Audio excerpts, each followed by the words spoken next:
27th, 2023. The Girdwood Board of Supervisors, its committees and subcommittees are subject to the Alaska Open Meetings Act as found in Alaska Statute 44.62.310 and Anchorage Municipal Code 1.25 public meetings. The Girdwood Board of Supervisors operates under the Girdwood Public Meeting Standards of Conduct. I'll call this meeting to order at 7:01 p.m. I'm Brianna Sullivan, co-chair, Parks and Recreation and Cemetery Supervisor. Also in the room is, start with far end. If we could do that. Oh, okay, all right. Sorry. Jennifer Wingard, Roads. Guy Wade, Fire Department. Mike Edgerton, Land Use and Co-Chair.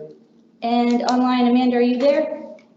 I don't see Amanda yet. Okay, we don't see Amanda yet, but when she's here, we'll recognize that for the record. Any disclosures this evening? Yes, I have disclosure.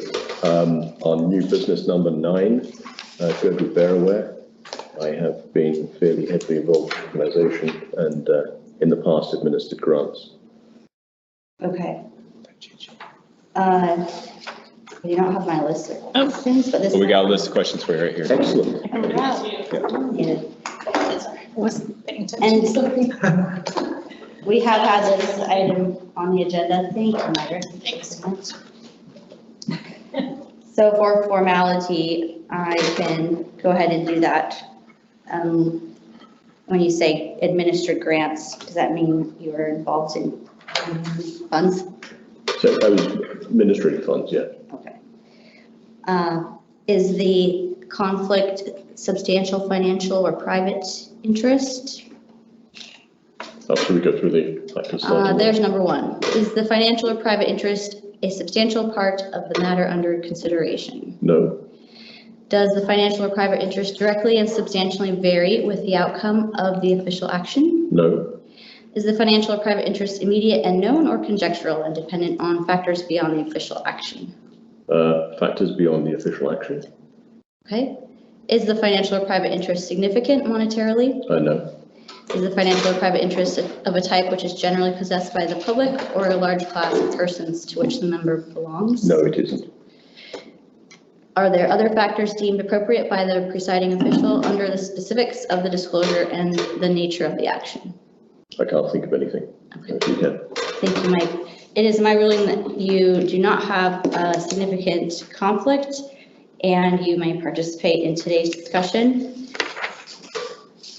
Hearing no objections, we will continue on. Any other disclosures tonight? Hearing none, I'll go to agenda revisions and approval. I'm looking forward to approval for tonight's meeting agenda. Can I make a? I'll suggest approval. I'll move to approve, but I'm going to make an amendment suggestion. Okay, I also have an amendment, but we have a move to approve the agenda. Do we have a second? Yeah, I'll second that. Thank you, Guy. And what's your amendment, Mike? It's a request from the applicant for number 9 of the letter of support. The KTMA grants were actually submitted last week, but they have a few days to pull together some piece of paperwork like the letter of support. So the request was if the letter of support could be acted on tonight. So Okay. the question is, can we move that into old business rather than keep it new business?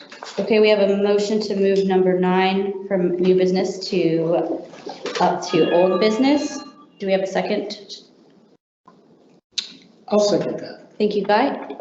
Mike, would you like to speak any more to it? Yeah, it's again a timing issue of because of the way that the meetings were timed.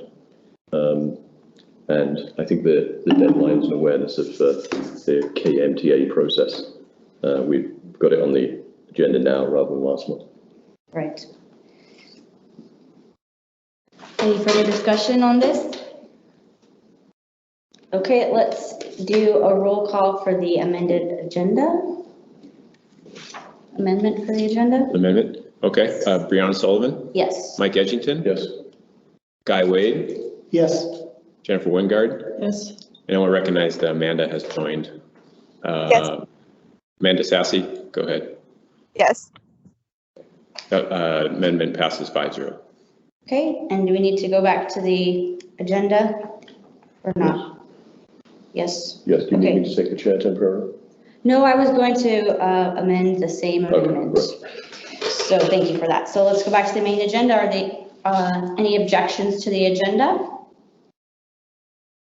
Hearing none, we'll move on to the meeting minutes approval from February 20th, 2023. Move to approve the minutes from the February 20th, 2023 meeting. Okay, do we have a second? I'll second. Thank you, Jennifer. Any discussion? Okay, we'll go by assent for those minutes. Any objections to those minutes? Okay, those minutes are approved. Now the special meeting minutes from March 6th, 2023. Move to approve the March 6th, 2023 special meeting minutes. Thank you, Mike. Do we have a second? I'll second. Thanks, Jennifer. Any objections or discussion? Okay, we'll go with assent and hearing none. The March 6th meeting minutes are approved. Now we have announcements. The public is encouraged to ask questions and provide comment. Please raise your hand and wait to be acknowledged. To help discussions stay productive, please direct your comments to the board rather than members of the public to keep your comments focused on the business under discussion. Please be respectful of everyone's opinions. And if you're joining us online or on the phone tonight, please mute your device and keep your camera off until you're called upon. And if you're in the room, please come up to the mic so that everyone online can have equal opportunity to hear with the sound quality. And whenever you speak, please identify yourself. We also have an announcement. Racial equity forums hosted by the Alaska Humanities Forum are rescheduled as follows. This week, March 29th, then the second one is April 12th, and the third discussion is April 25th. They're all 6 to 8 p.m. in this room, the Girdwood Community Room. And the Girdwood Valley Service Area is hiring. Seasonal Parks Caretaker 1 and 2 are now posted on the MOA jobs page. Number 1, introductions, presentations, and reports. Do we have a TVA report? Just a placeholder. Placeholder, okay. We'll go to legislative reports. So Senator Kathy Giesel, welcome. Thank you. Yeah, I'll try to be brief, but one of the things I wanted to flag everyone on is perhaps you saw in the news that we have new fiscal projections for the state. And part of the gap we have in the budget relates to the drop in oil prices. So we knew that we would be about 250 million underwater this year, and we were looking at where that revenue might come from. But with the new oil projections being in the low 70s and projected to stay that way for the next fiscal year, we're now 900 million underwater for this fiscal year. That is between now and June 30th. So we're looking hard at how to fund that because our savings accounts are pretty darn low. In fact, they're getting to the point where they can't support cash flow between sessions. I know you guys manage budgets yourself, so you have a sense of what that looks like. You may have also seen that we have offered legislation in 2 areas. One is to alter our oil tax structure in a modest way and yet meaningful. We think it will probably bring in about 500 million per year. Obviously the next fiscal year, assuming it passes, it won't help us right now. And the other thing that we've offered is a dividend that is comprised of a 25-75 split of the earnings of the permanent fund. That would be a dividend of about $1,300 for every man, woman, and child. So that's significantly less than it was last year, but last year they way overspent. The other exciting news that we got was that the earnings of the permanent fund are going to be diminishing significantly in the next year or so. We've been getting about $4.5 billion annually out of the earnings of the fund. That's going to drop to $2.5 billion. The reason for that is the sale of assets that the permanent fund board did a few years ago, which significantly moved the earnings out, made them higher, escalated. And that is now reaching its 5-year limit. You know, our percent of market value is the previous 5 years. So in any case, we have some fiscal challenges. The reason it has bearing on Devos is because Little Bears is one of my capital budget requests. I think I'll be lucky to get anything out of the capital budget. The Little Bears appropriation is pretty modest compared to the millions that several others are asking for. So I will still try to get a very small appropriation for Little Bears, but we'll see where it goes. So I'll stop there. Thanks very much. Thank you, Senator Giesel. Are there any questions from the board? Anyone online have a question? I don't see any hands. I do have one quick question. Okay, Mike. Yes, Senator Giesel, is there anything you recommend we do either as individuals or as a body, except for speak to our senator, which obviously we're doing now? We would be really helpful if you would send messages to certainly our supervisors team, supporting, if you believe in supporting, the more rational permanent fund dividend of $1,300 versus something around $3,200, which is what some folks are asking for. So that would really help us meeting our budget needs. And if you feel to support the oil tax changes that we're proposing, you know, any kinds of those support messages are really helpful as we try to move policies forward. And I will be covering these issues in detail in my newsletter that will come out on Thursday morning, so you can see graphs and all that stuff too. So anyway, thanks, Mike. Thank you.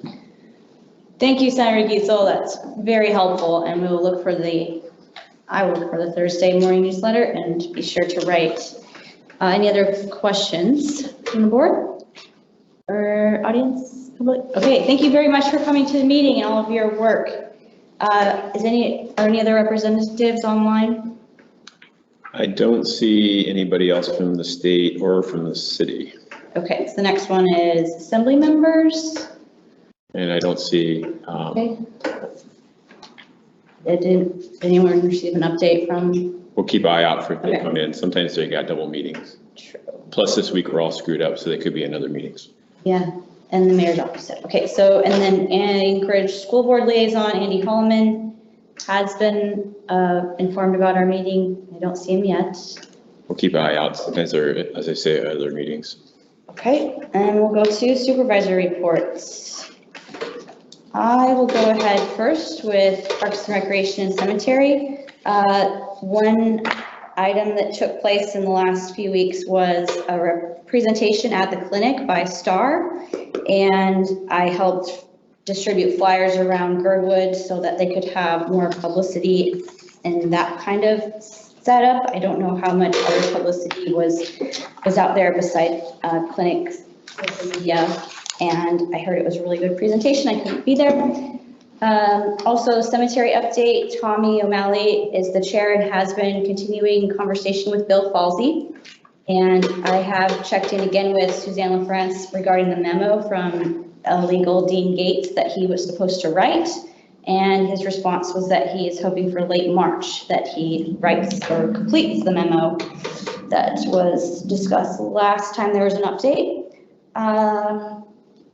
Also, I attended the Safer Steward Highway open house here, and the takeaway from that was that going to the saferstewardhighway.com website is where you can find all information, and right now, in the next coming months, is really the time to comment and be involved instead of well into their process of coming up with solutions for the project, because they really need to hear from communities along the arm, and that is the goal of the Steward Highway project.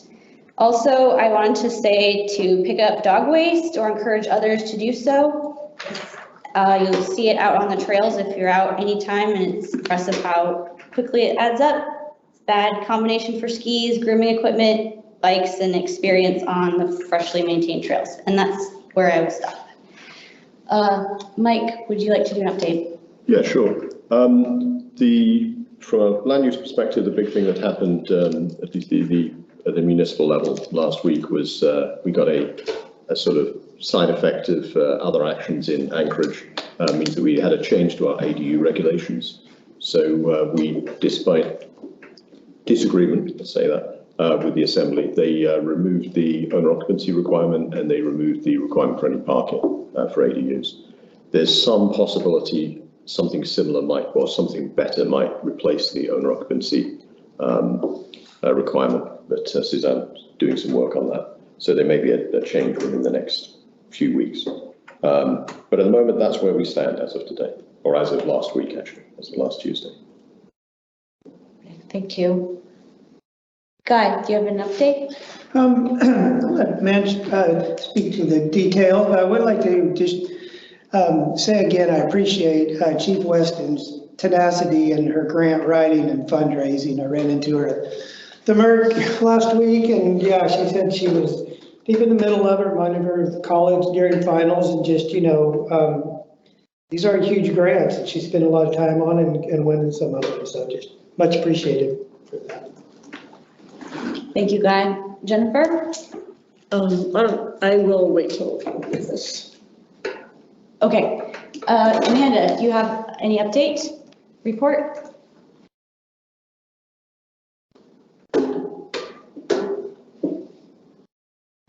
Amanda, do you have an update or report?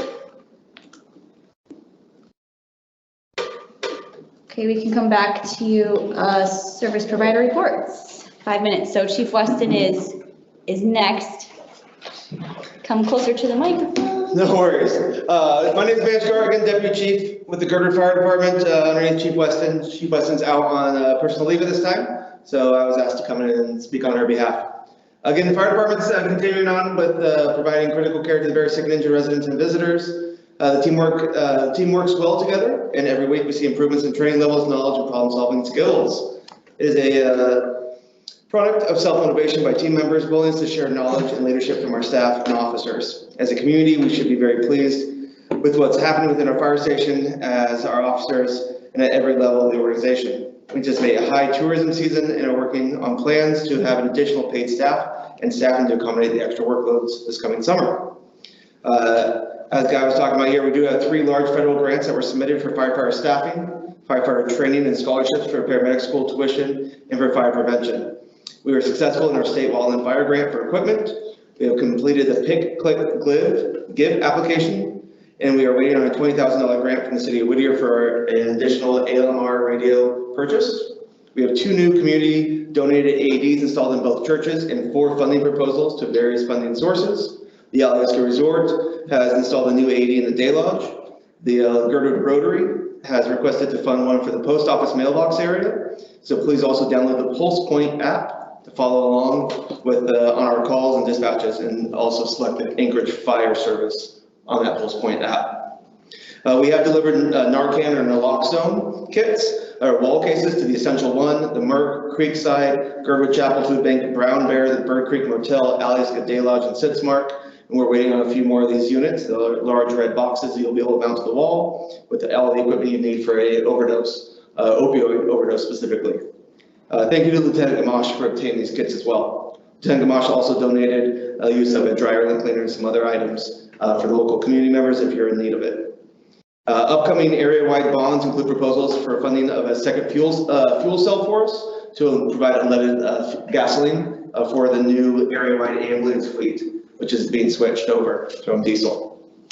We have also ordered a new water rescue boat funded by donations and a grant from the MOA that should be hopefully arriving here in the next 3 months. Both the SEMP funded command vehicles arrived last week to the Anchorage municipality. Unfortunately, we do have some delays in some of the upfitting on that, so we'll be seeing those going into full service here later in the next few months. By late fall, we will be transitioning to having the command vehicles, turnouts, boots, helmets, all the extrication equipment arriving, firefighter medicals, all within the NFPA recommendations, and standards. This is a huge win for us. It's been a 4-year process to update this, the department. Chief Weston's been working really hard to reach these national standards for volunteer and combination departments. Some of the training highlights: on March 20th, we were able to work with the Alaska Resort for an active threat tabletop exercise. We had Lori Olson from the Alaska Native Medical Center come down for evaluation of this tabletop. We had both the Anchorage Police Department and the Whittier Police Department involved. We again had good functional progress was initiated. And again, thanks for everybody working through this scenario along with the Alaska Ski Patrol. It was a great opportunity to sit down and talk together. We have an EMT1 class that's going very well. Our EMS training officer, Naomi Sheffel, has been a powerhouse addition to our team. It's been great working with her. This past weekend and this coming weekend, we'll be doing a 48-hour extrication technician training. We do have the new extrication equipment. We have Hearst and Paratech representatives coming down. Lieutenant Vice, Captain Carson, and myself were able to go through a train the trainer course last year. I've been able to put that into effect for this department. External outreach, again, every month, Chief Weston is doing additional reviews from plans and so forth. The new APU Glacier Training Center up on the hill has been reviewed this last month. Scott Thomas with DOT, again, was added her comments from the Safety Highway review. We have a new fire chief up in Chugiak from the Midwest.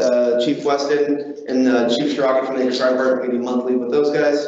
Again, Whittier is also currently advertising for a fire chief and fire captain with them.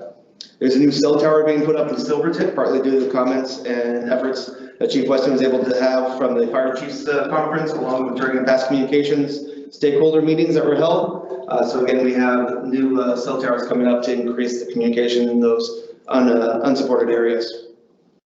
We also, Chief Weston has been attending a lot of high school career days and highlighting the areas within the university for fire station tours and volunteer service. We have currently we have new members coming on board. 25% of those are from Girdwood is the current projection. We have internal, external candidates as well for new paid positions. Our application process now involves a written test, membership interview panels, and chief's interview. This method was again developed by the recruitment team from Captain Carson, Lieutenant Howard, and Lieutenant Ferntile. They are creating strong, enthusiastic new membership. Our department continues to have one of the highest female membership nationally, as well as we are proud of our veterans and that have joined the department and welcoming diversity-based culture. Again, thank you guys for all the help and the support. And if you have any questions, I'm happy to take them.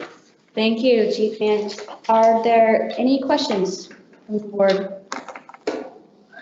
I have one. So I've kind of trained on AEDs and you know, they're really self-explanatory once you open up and look at them. And I think the general public are in a good Samaritan shouldn't be afraid of using it if they need to. Are these naloxone? Is that similar? Yep. It just any, you know? Yeah, so the Narcan kits are the nasal spray, just like you would for any type of allergy. You might just a small dose up the nose. It's something that's going to reverse the respiratory depression from an opioid overdose. It might not completely reverse it, bring them out, depending on the severity or the amount of narcotics that they consumed. We have seen that some people are taking require multiple doses and over long periods of time as well, just to get that respiratory drive back.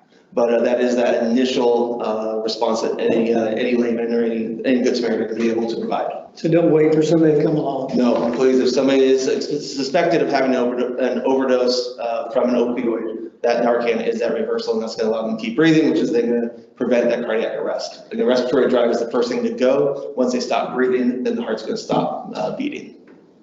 Just on a follow up real quick. What if it's not overdose? What does that do to it? It's not. It's just an opioid blocking, basically uptake blocker, and so it's going to basically find those cells and block that transfer. So there's no adverse reactions if there is no opioids on board. Thanks. Yeah. Thank you. Thank you, guys. Thank you guys so much.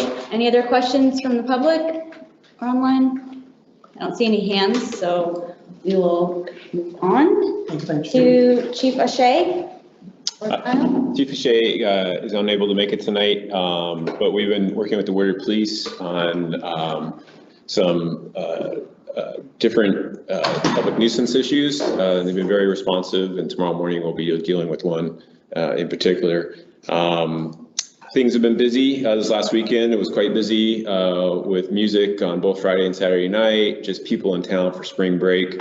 So Whittier was quite active, especially helping us with parking issues. that were rising there, and we'll be paying attention to that now that we're into spring weather. We tend to see a lot of people in the afternoons on weekends, so quite a bit of action there. And then Chief O'Shea has been working with the transfer of the dispatch system over to the Sitka Police Department. And I think they've got mostly everything ironed out. The hardest aspect about it was working with ACS and getting ACS to set up the lines correctly. But the officer's been handling all the dispatch calls until that's been completed. So that's all I had for right now for police. Kyle, was the first thing you said public nuisance? Yes. That's the first word. Okay, thank you. Any questions for Kyle about Chief O'Shea's update? Okay, thank you. Sorry, Yeah, go ahead. question. Have there been many comments from the public or people in government in general about change in dispatch system? I know there was some publicity about it. I wondered if you had any questions. I think it was more of an educational process in the sense that people understanding where the dispatch has been located before and now where it's going, whereas Cordova handled the dispatch before, and then now Sitka's handling it. I think people maybe are a little bit had concerns about it being so far of a distance away, but it's not uncommon for police force across the United States to have dispatch centers that aren't directly tied to their town. To staff a dispatch center is quite expensive. The technology, 24 hours. So combining forces would have done it. So they had 3 bids, one from Whittier, or one from Cordova, one from Valdez, and then one from Sitka. And Sitka was the cheapest, the lowest bid as government works. So. Guy? Yes, follow up. Did you say how long is that contract with Cordova? I don't exactly know, but I think it's a 3-year contract. Yep. Thank you. Thanks. Thanks, Kyle. And you can go right into roads, parks, and rec. Sure. Ready. Yep. And let me pull up the report here. As always, we have a report in the packet. If you'd like to read it in more detail, I'll try to highlight some of the things. The Humanities Forum was delayed to this week. Last week we had the blizzard, and so in the heart of that was the forum was supposed to be hosted. So due to the road conditions, we pushed it to this week. As always, we want to thank our amazing volunteers who are out there on the trails, keeping up with the weather. There's been quite a bit of weather over the last 3 weeks, and all the grooming's been done by snow machines and implements that they drag behind the snow machines. And then we've had support from Alyeska Resort and also Chugach Powder Guides to help us in some hairy situations where a snow machine wasn't working very well. And also to Shane Bolin, who's always keeping our sleds running. He's our volunteer mechanic who saves us a lot of time and expense to keep those machines and grooming implements going.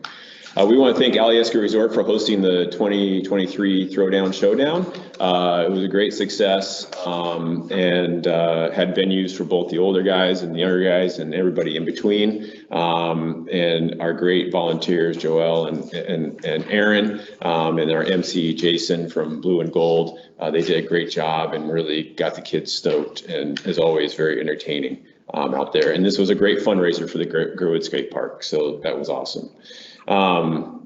Trail updates you always find on the Girdwood Nordic Ski Club Facebook and website out there. And then we thank our volunteers and staff for handling all the trash disposal and mud mitts out there in that aspect. As we move into spring, we'll be opening things up. But right now, everything's pretty much snowed in, probably at its maximum snow height for the year. And then we'll start to open stuff up as we get into the springtime here. A quick update on the bridge. We are ready to start design, but we're just delayed by waiting for the assembly to approve the contract with our design team. Right now, we're scheduled for April 11th for the assembly to review and approve it. Before the change in purchasing requirements, this would have been approved and would have been probably started about 2 months ago, but we've been delayed now, just waiting to get approval from the assembly to get started. But once we do, we can get the design team going on the new suspension bridge and getting that move forward. So we're working on that now. The trails plan, the blue line candidate draft that has been passed by the Girdwood Board of Supervisors is currently now with the Heritage Land Bank Advisory Committee. We presented it to them, introduced it to them at their meeting this month, and then next month we're asking them for the right either letter or resolution of support for the plan. I have met with planning after HLB. After the Heritage Land Bank Advisory Committee, we'll be going to the Planning and Zoning Commission for their review and approval, and then eventually on to the Assembly for their approval for them to adopt it. So we will be moving that forward after we hopefully get support from the HLBAC doing that. We have applied for a grant this year through KMTA and for help funding a trail crew through Alaska Trails. We have them scheduled right now for at least 3 weeks of work in May. And so we're going to get them out in the beaver pond to do some repairs out there from avalanche damage from last year, and then have them working on the middle of Iditarod as well out there. So we've asked for a 1-to-1 matching grant with KMTA, and that was submitted last week. And we want to thank Kate Sandberg for taking the lead on that project and being our grant writer to get that in there. As for other grants, we're just keeping tabs on when things are coming and moving forward. So we'll be working on that. And a quick update on the Lions Club Park. We are pretty much almost finished with the design work for the new pavilion. And then we're going to start a fundraising, grant writing campaign to help fund the new pavilion there, which eventually will be dedicated to John Troutner. So we are working through that process next to get the money together for that project. As always, Margaret does a great job of keeping our social media and websites up to date. And you can always find videos of GBS on YouTube, which we try to update after each meeting.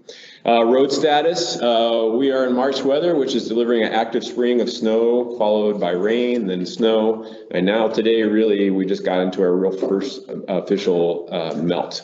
If you came in today on the side roads, they started showing signs of melt. So we're going to move into probably breakup season quicker than not. And so we just ask people to be patient. Our crews will be out there working, scraping, peeling, trying to control water. But there will be a rough period where roads can get potholy, and there's only so much you can do until that water gets on the backside of the ditches. So we'll be doing our best to do that, but there's quite a bit of ice out there that we're breaking off. With asphalt roads, we're trying to peel back and push back. We were on Alberg today, peeling back and pushing back the pack, and just trying to get everything back off the shoulders. So we'll be working on that as we move forward and get those things figured out. So be out there. But if you have anything that comes up, if there's any potholing or especially anything that we can try to deal, you feel free to give us a call and we'll try to respond and do our best to repair it out there. Finances, you can see here in the packet, we haven't received the bill yet for February from the road contractor, but they should get that to us any day now. But we spent $62,000 in January, which is below our last 2 years, and we'll probably be somewhere in the same area for February in that aspect. But we're just at the beginning of the year, so budgets are all within where they should be, and our reserves and capital fundings are there. So one thing I am waiting on is an update for the reimbursement for the Halloween storm, and we should be seeing something probably from them in the coming days, but that money should have come to the city by now, and now I'm just trying to find out where it's being routed and what accounts it's being put into to confirm that it's getting into the right location. So I'll have something for you probably at the April meeting. And that's all I got for now. Thank you, Kyle. Any questions from the board? Mike? Just a couple of quick questions. You mentioned the hand tram, the design, there's a design contract which you're waiting to go through the purchasing and assembly process. Can you remind me how much that was for? Because it's not for the whole 1.2, is it? No. It's the initial not to exceed, I think it's 225,000. Thank you. But it's really a times and material contract, so they'll be charging us as to what they do, especially with their subs like survey, geotech, things like that. They'll be really based on time and material. So, and that initial contract is just to get us to 35%, which will be the bulk of the design. And at that point, we can get a solid estimate on construction. So we get an engineer estimate based off that 35. And then if everything looks good, our next milestone will be 95. A lot of times you go 35, 65, 95, but we feel we'll have what we need and what we want by 35. And then from there, we can just fine tune things and go to the 95, do one more review process, and then get a final drawings and put it out for construction. Right, so there will be a separate bidding process for the construction itself. There will be, and our goal is to hopefully have that in the fall. The timeline now has been pushed back 2 months, but the design team feels that they can probably still maybe absorb that, but we may have to wait and do a construction bid in early 24, which isn't ideal, but at least seems like the supply chain's catching up. A year ago, that would have been really difficult to bid in January and build in June because getting steel products was really hard, and this bridge will be full of that. So we're hoping that that won't be such an issue once we get to time to go out for construction bid. Thank you. I'd a question on different topics. So Yeah, just a couple of that 95%, you need that to go out to bid, right? So they can price it out, is that?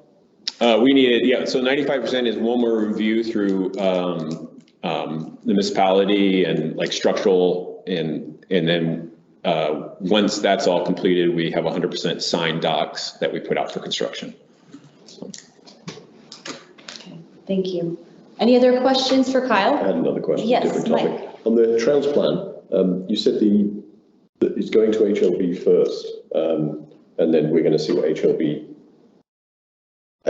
What I heard is it's going through the HLB Advisory Commission first, and then it's going to get submitted to planning and zoning. Correct. I wonder why we're doing that, because planning and zoning, once you submit it, it can be a 4-month process until you get to a hearing date. So I wonder why we're doing it one after the other when HLB isn't a requirement for the plan, and we're not expecting, even if they come back with revisions, we don't have the process for revising it. I'm just wondering why we're doing it in series rather than in parallel.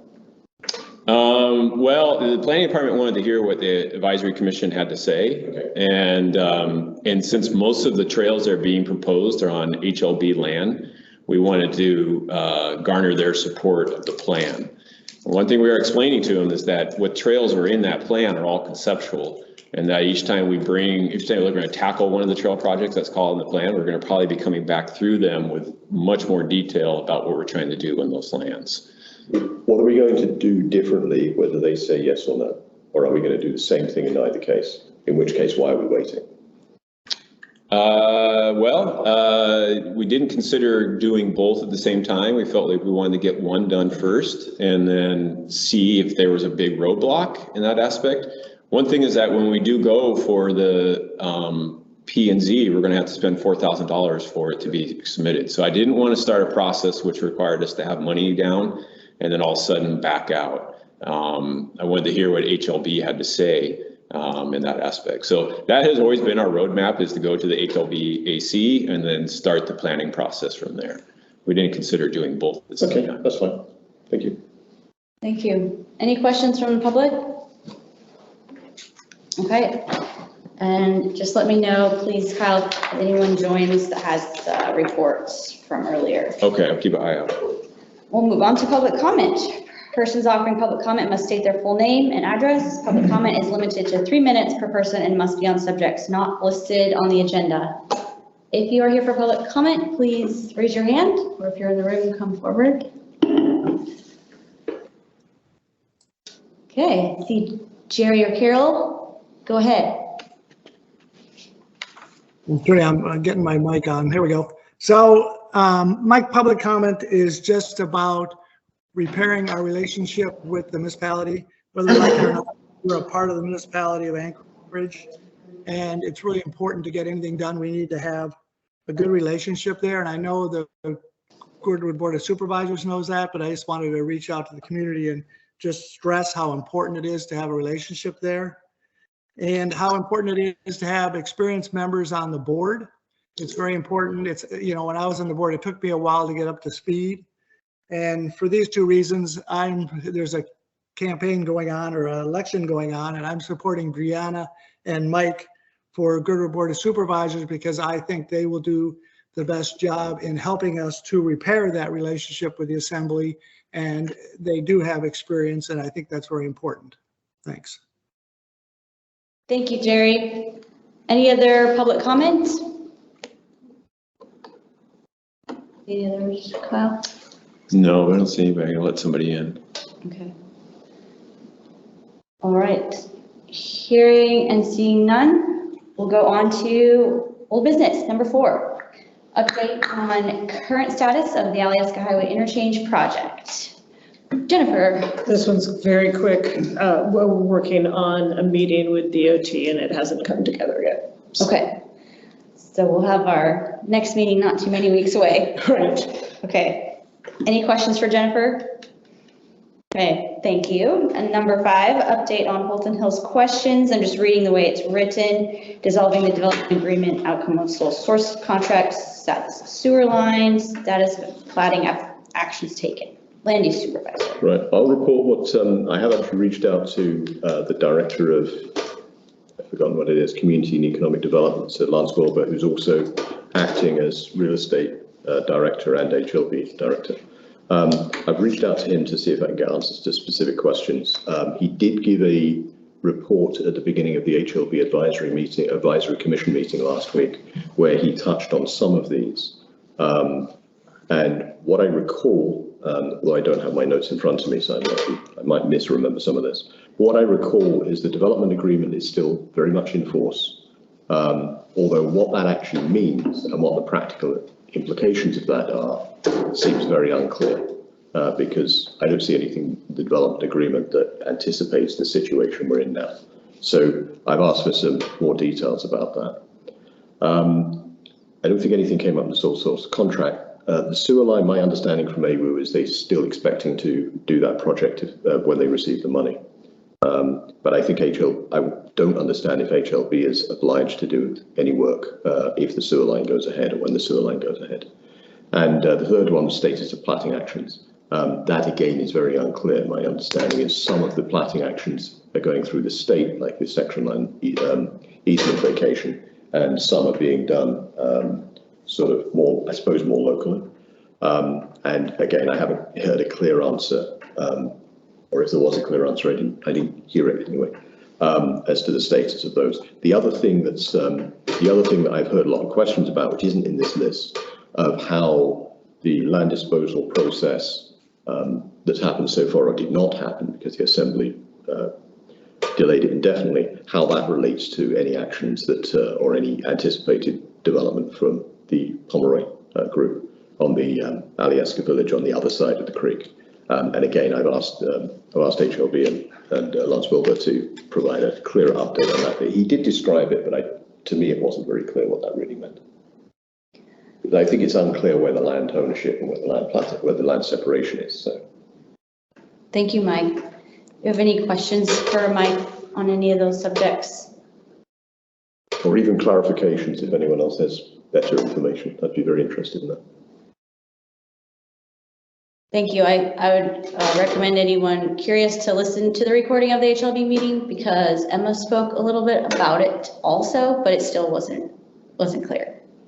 I would have to listen to it again to be able to speak to it.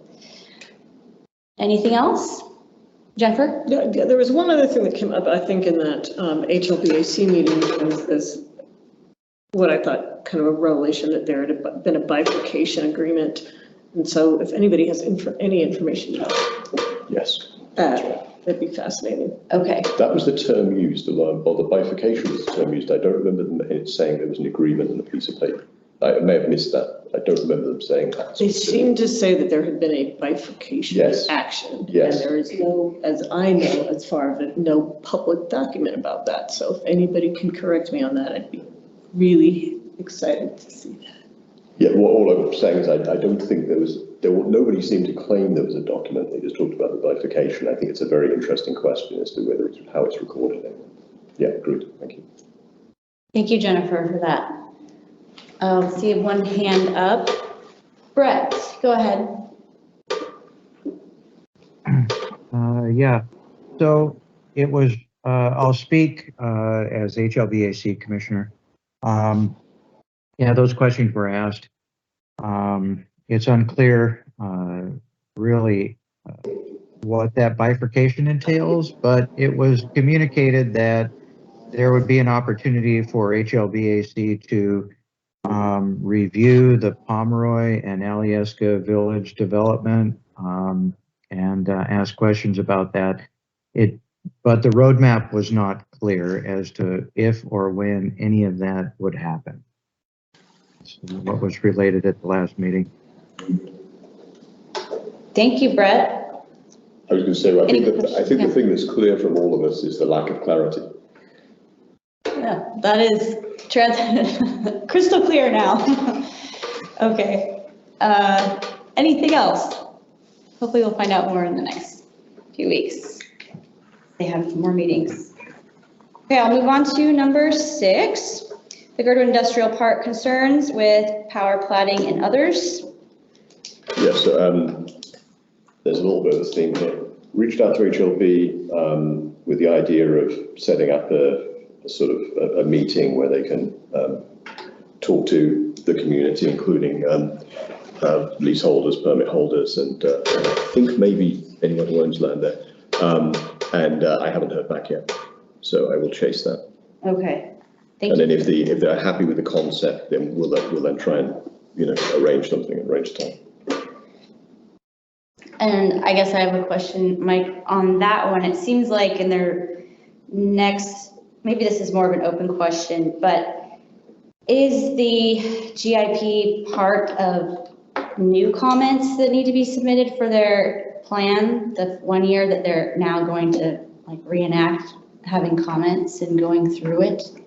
Yeah, I think the whole of the, maybe that Brett as a commissioner might have better information on this, but my understanding is when they put the 1 year or 5 year plan out, we can comment it's another public comment period for the whole plan, including anything in it.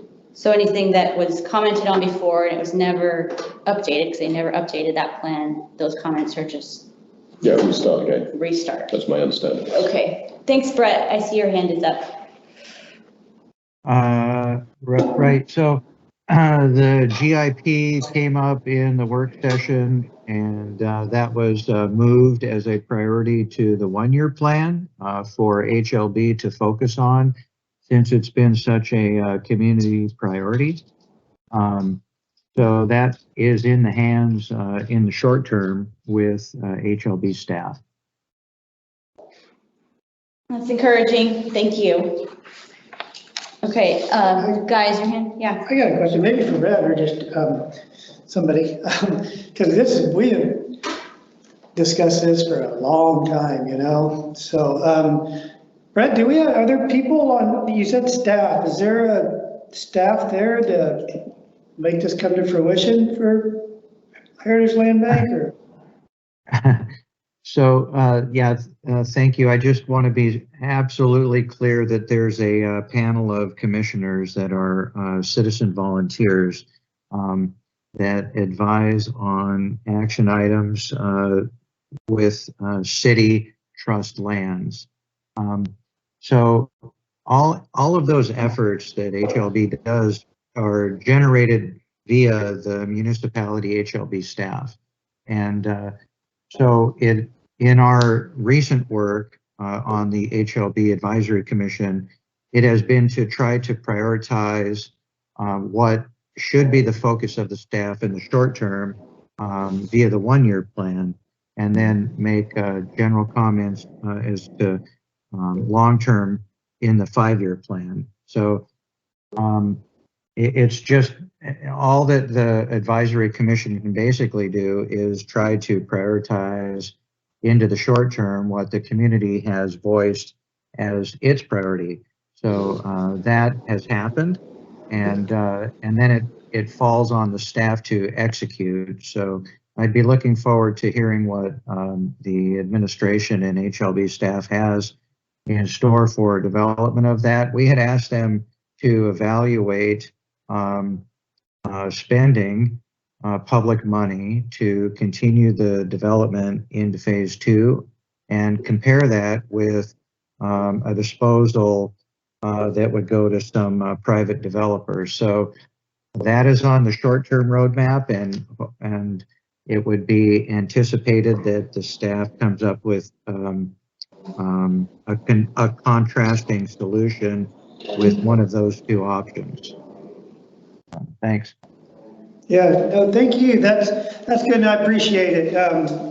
The commission, yeah, staying on this and making it a priority. I guess my worry was if the HLB, the actual staff, the muni staff, if it's something that they're actually staffed for, but I guess we'll find out as long as you guys are pushing. Oh, I'd like to speak briefly, Well, I would like to communicate also that Brett, they hold have on. hired a new. Brett? Brett's going to say the same thing. Oh, okay, sorry. I thought one of the board members were going to say something next, so why don't you go ahead and go back to where you started, please? Very good. So it was also announced that there's a new land manager that was hired with HLB. So that should improve some of the, let's say, action from HLB staff. So now there is more staff. So I look forward to that type of resource, right? So it's been kicked back in the short term. Let's see what they have to say, and we can hopefully go from there. Thanks. Thank you, Brett. Any other comments from the Yeah, I was going to board? say the same thing as Brett. They have hired one more person, so they have now 2 full-time staff members plus a contract land manager. Okay, thank you, Mike. Any other questions or comments? Any hands? Don't see any, so we can move on to the next item. Number 7, discussion of how Girdwood can address long-term housing needs. And this was LUC new business in March. Mike, your name's on Yeah, this. sure. So I'm going to read from or summarize some notes that Kevin Dunn put together, who's chairing chair of our LUC. The 3 main, there was a broad discussion, 3 main items of any scope that's put. First of all, the triple HAC was seen as a good model.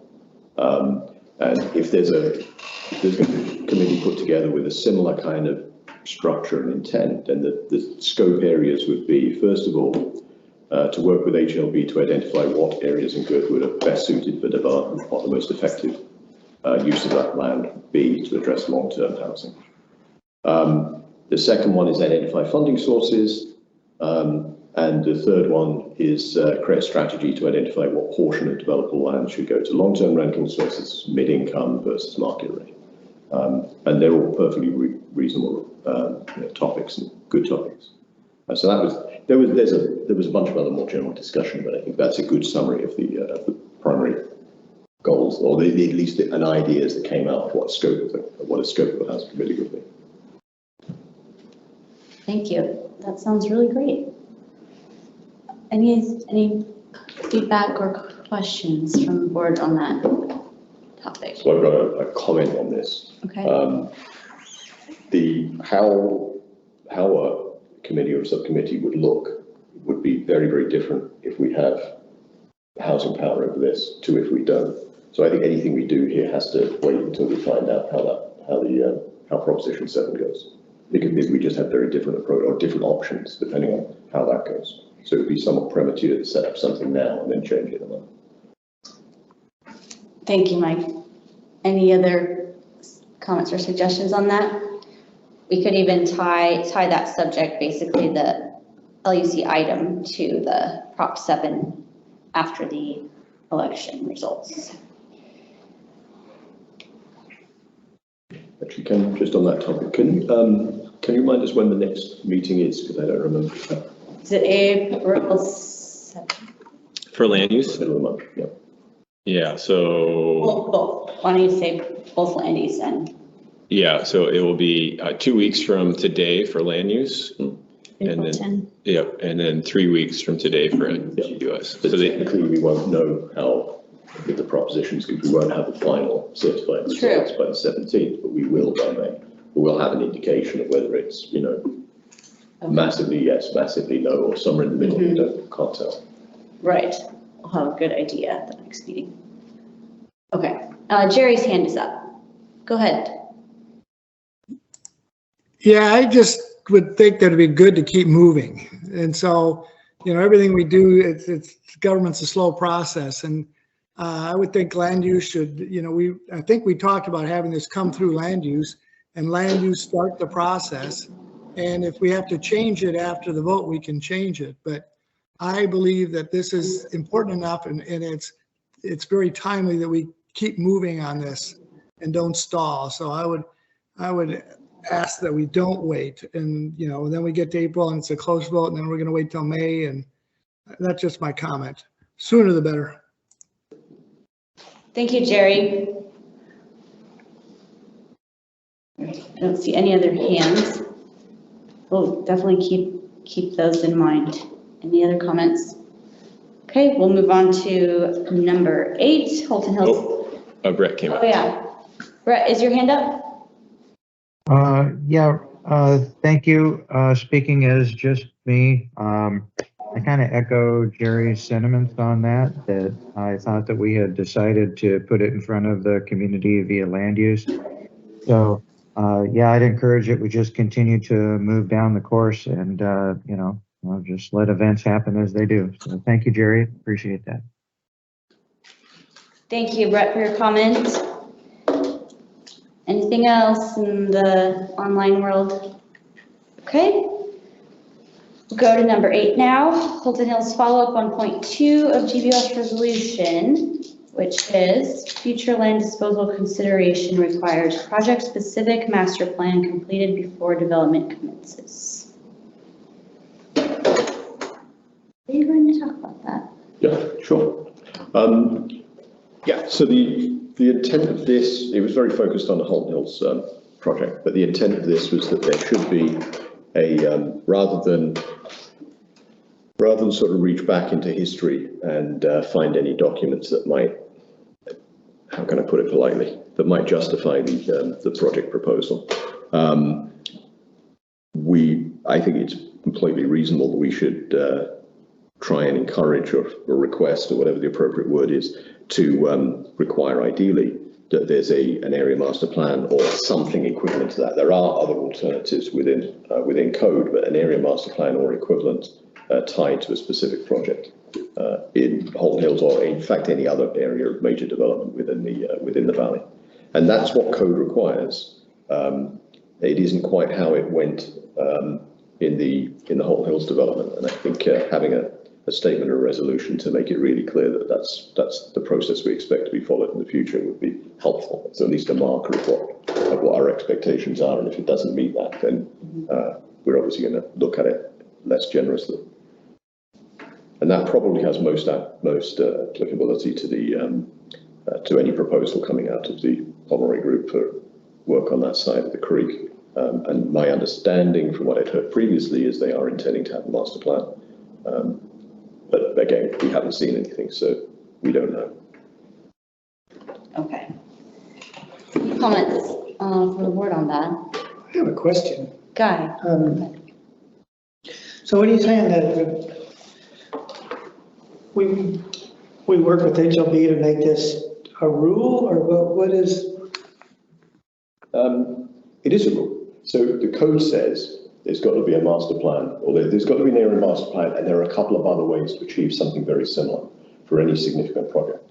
And what happened in Holton Hills was this weird kind of dance between the master plan for that project wasn't created, but the ruling of, I think, legal department and planning was that this a previous neighbourhood land use plan fulfilled the requirements of the area master plan, and that could therefore be used.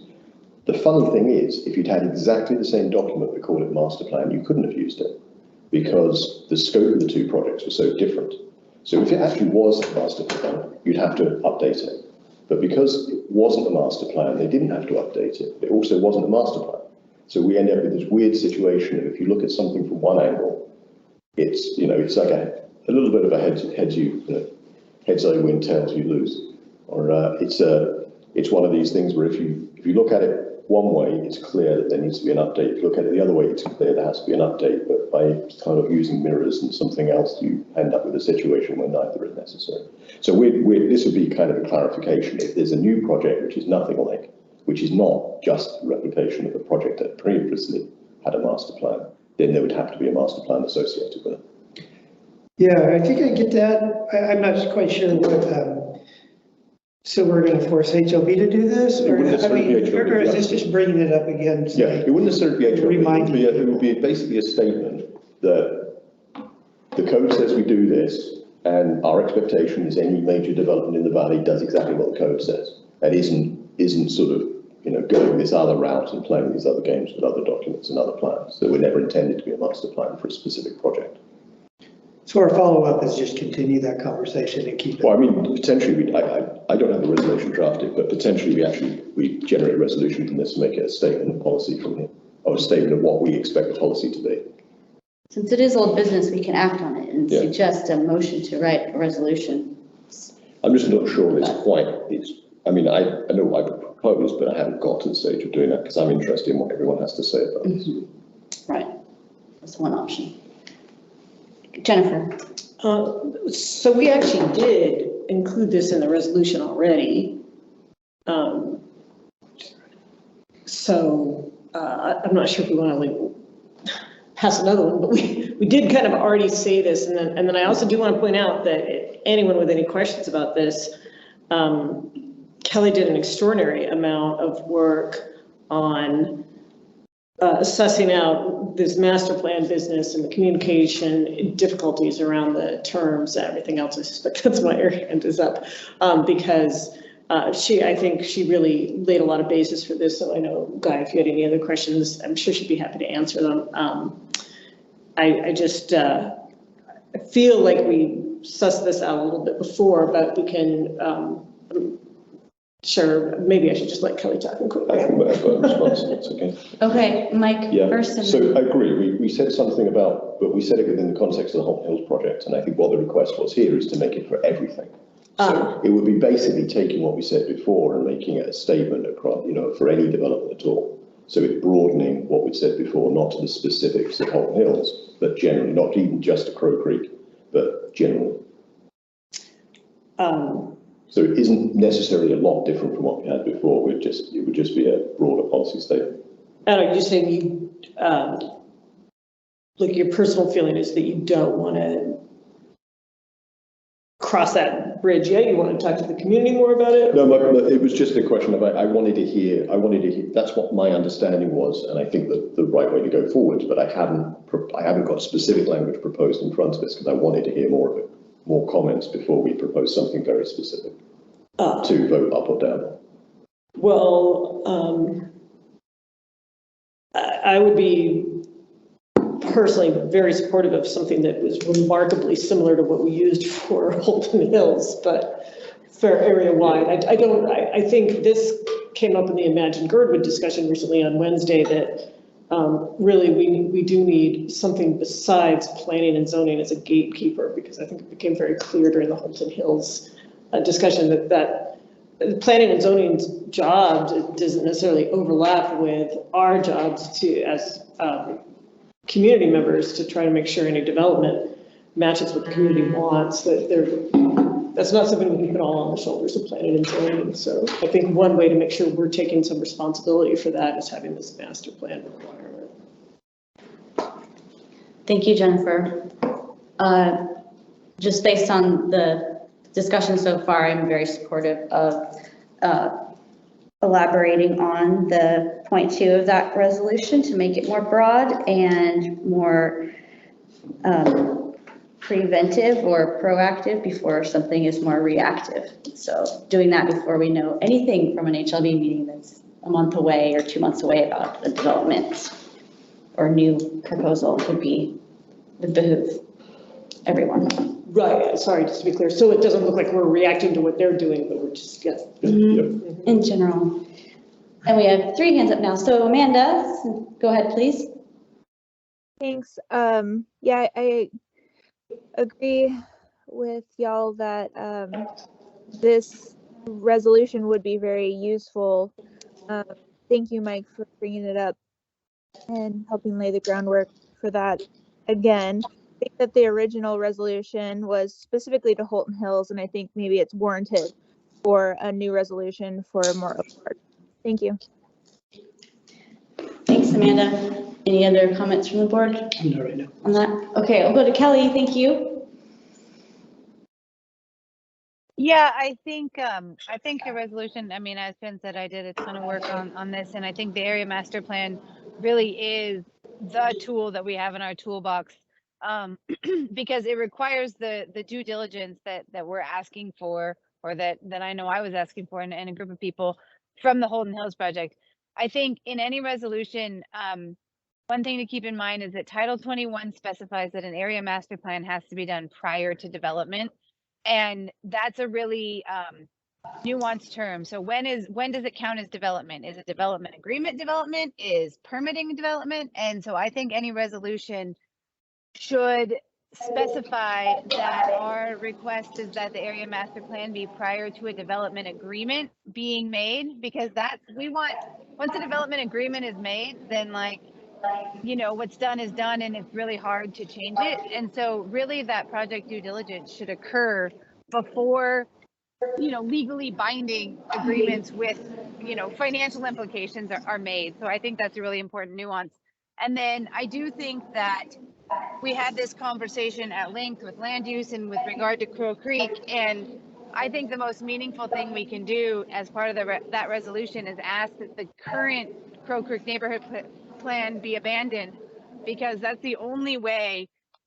They already think that anything in Crow Creek has met the code requirements, and that's a real problem to have hanging out there, because what we're saying is we need more analysis done before a project should go forward. So I do think that we need to make strong moves to make sure that 2006 plan is abandoned, so that they can't just bulldoze over us without actually doing the studies to understand the implications and that are required by code. So that legal interpretation that laying the sewer line counted is going to stand for all of Crow Creek, which my interpretation of the RFP includes Alyeska Village, unless we actually get that abandoned and force a redo.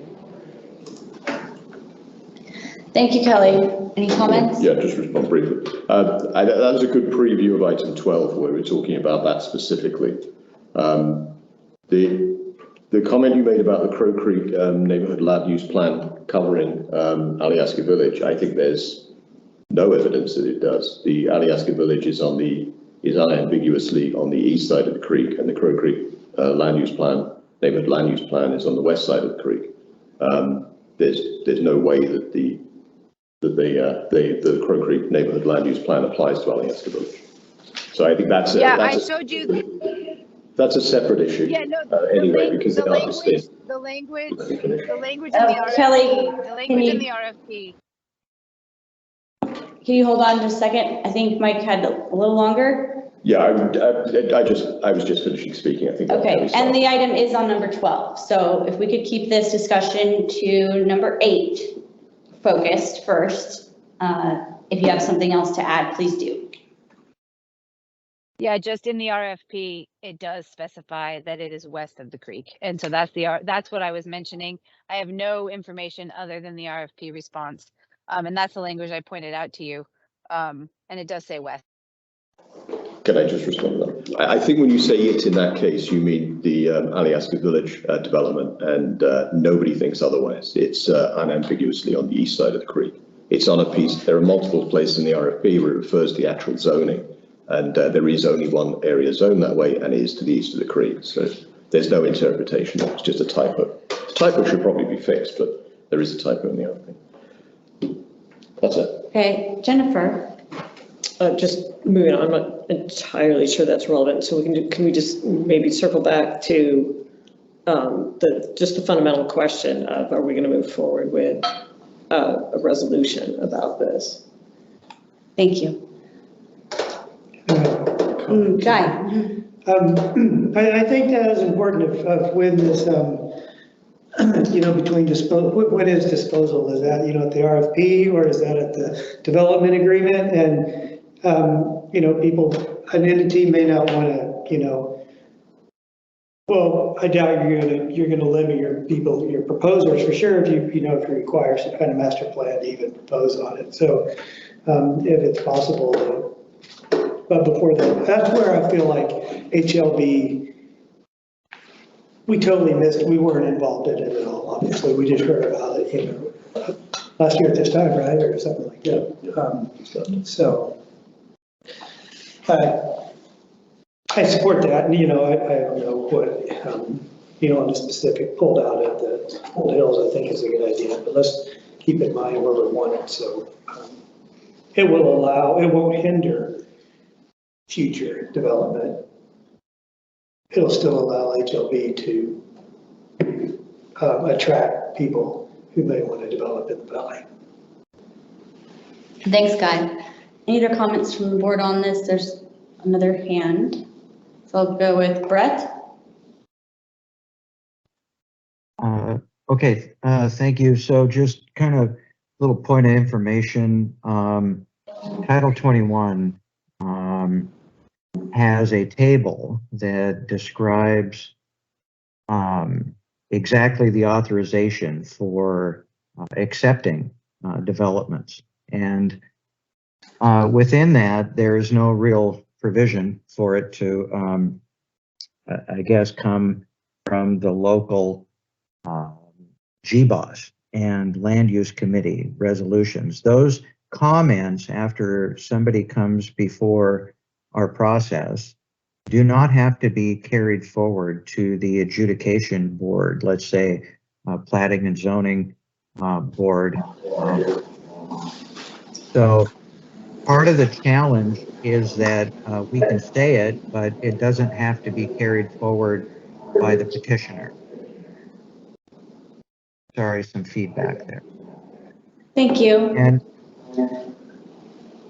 And so part of what happened with the Holton Hills disposal was a condition that said that anyone developing there had to carry forward the public comments from Girdwood before those boards that had authority, such as changing the zoning or changing the platting.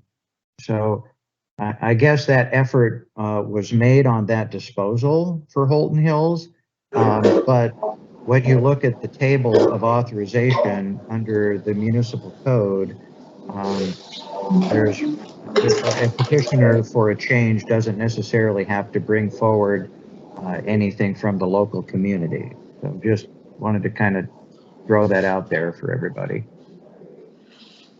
Okay, thank you, Brett.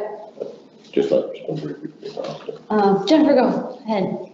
I actually had a couple of questions about that. So can I ask Brett the questions like through the chair here? I had a couple of questions about his comments. Yes. Okay. Brett, if you're still on, one of them is, I did want to comment, in addition to what you said about that lack of notice within there, there's also, I remember when we had the GBOS work session on the work plan that then went into dormancy.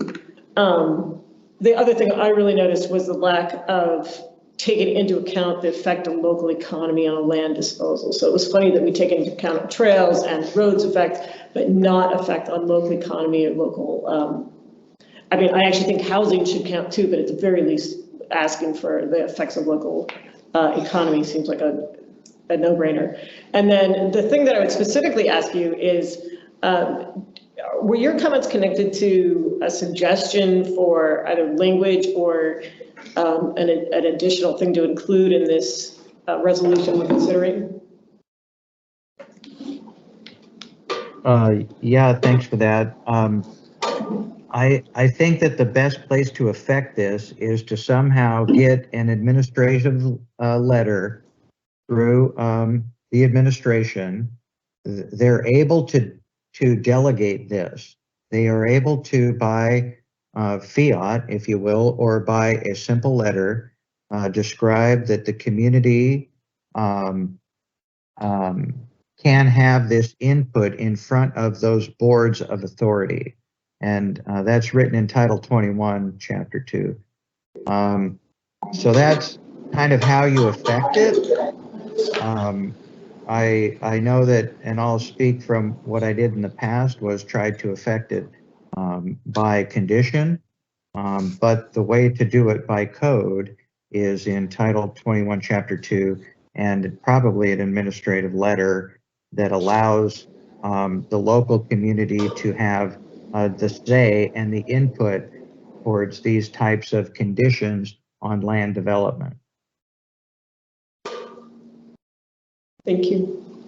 Thank you. Is that the end of your questions, Jennifer? All right, Mike. Yeah, there's a saying, what is it? Bad cases make poor law. And one of the things that I think caused a lot of problems with Holden Hills was this confusion between the municipal role and the petitioner role, because HLB was kind of acting in both capacities. So I completely agree with Brett's comment that there's no requirement for, well, there is a requirement if you have a public meeting for a summary of that public meeting to be part of an application by a petitioner. There is no requirement specifically for them to carry forward and present every time the any comments or resolutions or anything else from community councils or supervisors or anything like that. That's true. There is at least an obligation for the municipal entities to do that. So if we submit something to plan, we wouldn't typically submit it to the developer. Typically, we would submit our comments to planning or potentially HLB. And I think there was confusion because HLB was both within the municipality and either the petitioner themselves in some cases or jointly petitioning for the developer. Those roles got very, very fuzzy. So I agree with Brett in the sense that for this particular case, it would have been helpful to lay out additional responsibilities for the petitioner in the case where the muni was performing all roles. But there are requirements in the code and there are requirements in customary practice as well for anything we submit to planning to go in front of Planning and Zoning Commission when a decision gets to that point. And the same with the assembly and the same with anybody within the municipality. So it's not that it's missing, it's just that in this particular case, roles are very confused. Okay. That does not mean we shouldn't do something extra. I'm just saying it's not quite accurate to say that it isn't there.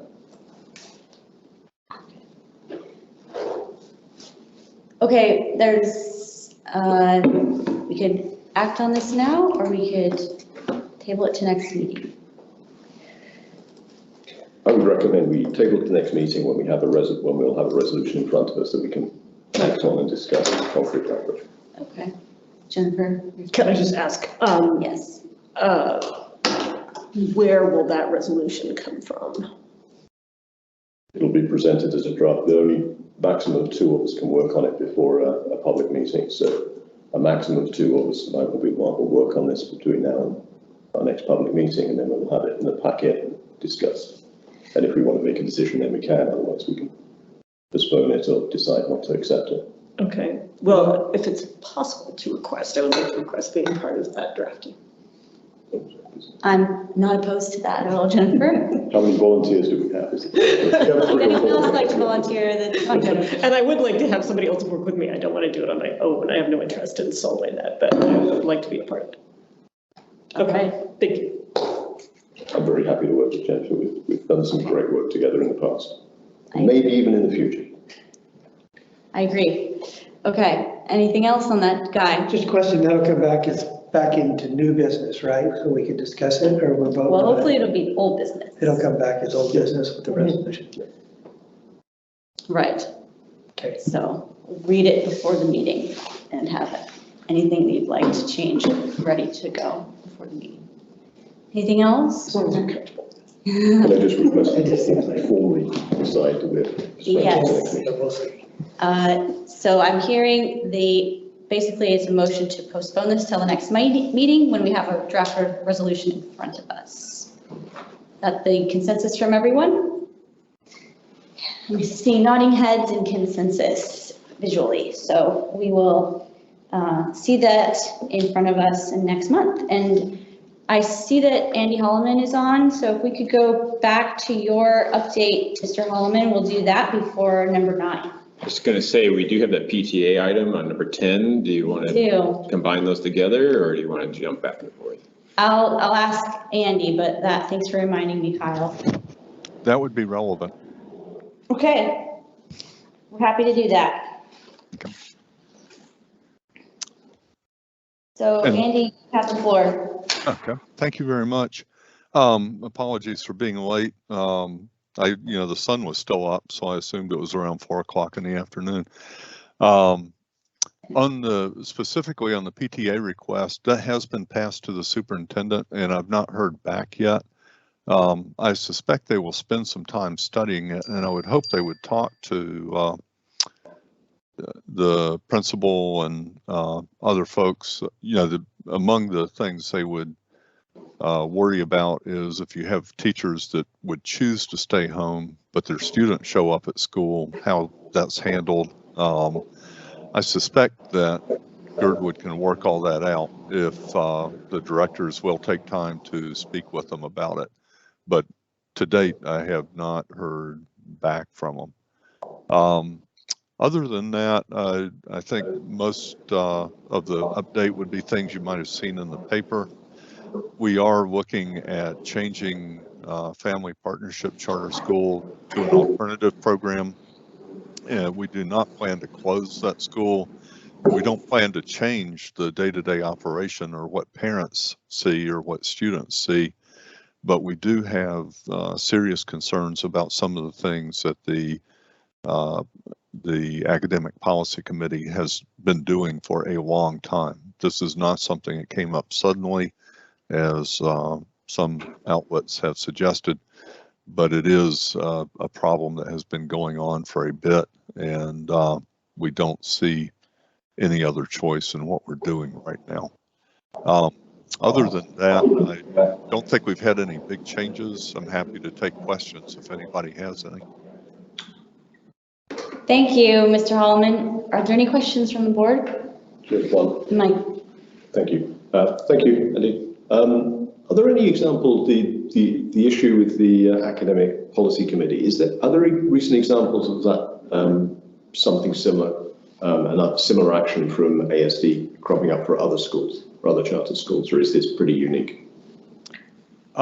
It's unique. Accidents can happen. For example, the APCs are subject to the Open Meetings Act, and we do provide some training. We've had an attorney meeting with them for months.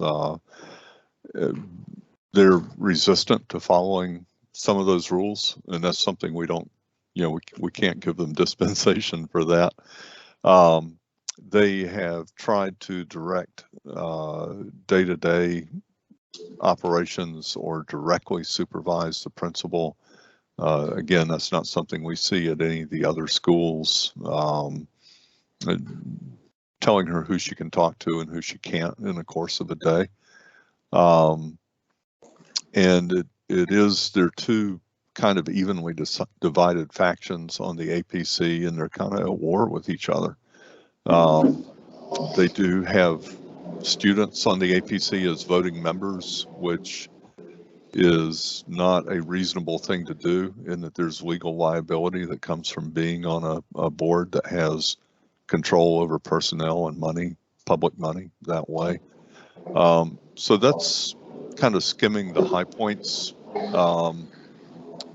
We've not seen anything like this in any of the other charter schools.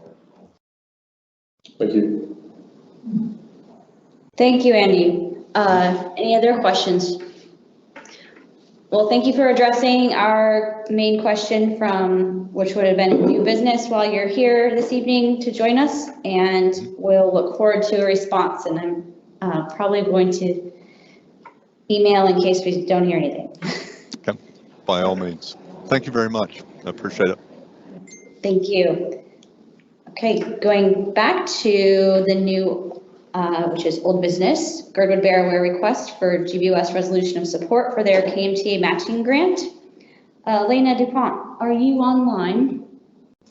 I got a message saying she probably wasn't going to be here until 8:30. Oh, okay. I said that I suggested we'd never get to it before 8:30. So thank you to everyone else for being really efficient. All right.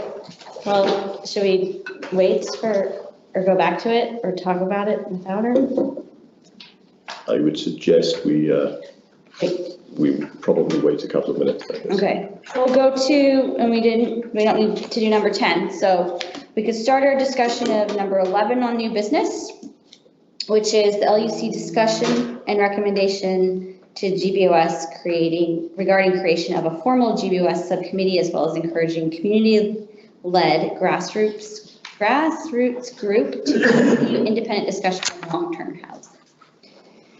So that's another land use item. Recommending to GBOS. This would be a formal GBOS subcommittee discussion. I don't have a very clear recollection of how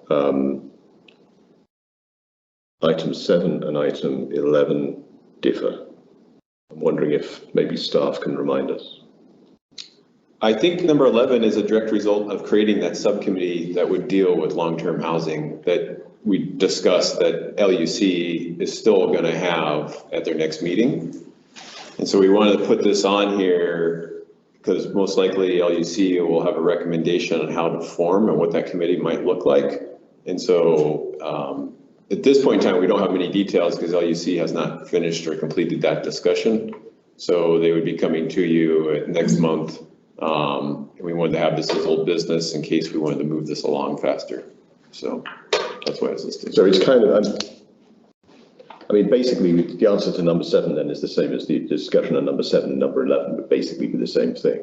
It's just that it's come from slightly different routes and kind of emerging together. Or is this a distinct task? I'm very confused still. I think that there was already a conversation under new business, so it bumped up to old, but it was new at land use.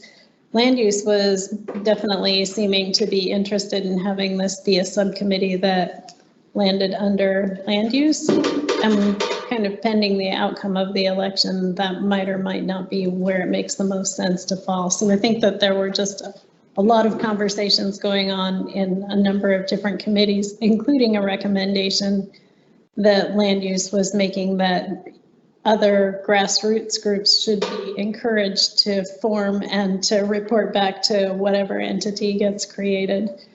And then the other element that was kind of at the initial stages of being kicked around was how members who are participating would be selected and whether it's something similar to public safety where the committee members, there's a limited number of voting committee members, or whether it's something more like land use where everybody gets a vote.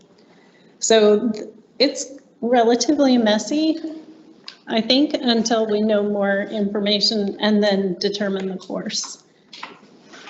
And I think from our perspective, and this hopefully will be flushed at land use, is from a staff perspective, working with subcommittees is having a authoritative body that they report to and advise to, but also gives them direction. And land use is really made up of those who show up in the room for each meeting. So it can be a completely different character or cast of characters at each meeting, depending on what subject may be on the, whereas GBOS is an elected body. And so when you had the advisory, Holton Hills Housing Advisory Committee, that was selected by GBOS, and then GBOS gave, when they needed, the advisory committee needed input, they gave them, you guys gave them feedback. So there was a group of people who understood the mission of the advisory committee and helped them with it. Whereas LUC has executive officers, but it's a one person, one vote. So that committee could be swayed in many different directions at different meetings, depending on the results. So that was our concern as to how it's managed and run. So. Okay, thank you, Kyle. Jennifer, did you say something? Yeah, I think it dovetails on what everybody else has said. Great. I think this is an ongoing conversation in the community, and I certainly hope so. I've been asking people over and over again, kind of what, because on the one hand, I don't want committee fatigue, but on the other hand, I did think that there was a lot of promise in the way that HATC, everything about that except the way it was named, was developed, but this is more open-ended, and so that had a huge amount of public interest in it, but that had it had a timeline connected to it kind of all along. And even then that timeline ended up being longer than we thought, but they hung in there. So I'm personally very interested in community's feedback. I thought the conversation at LUC was super interesting.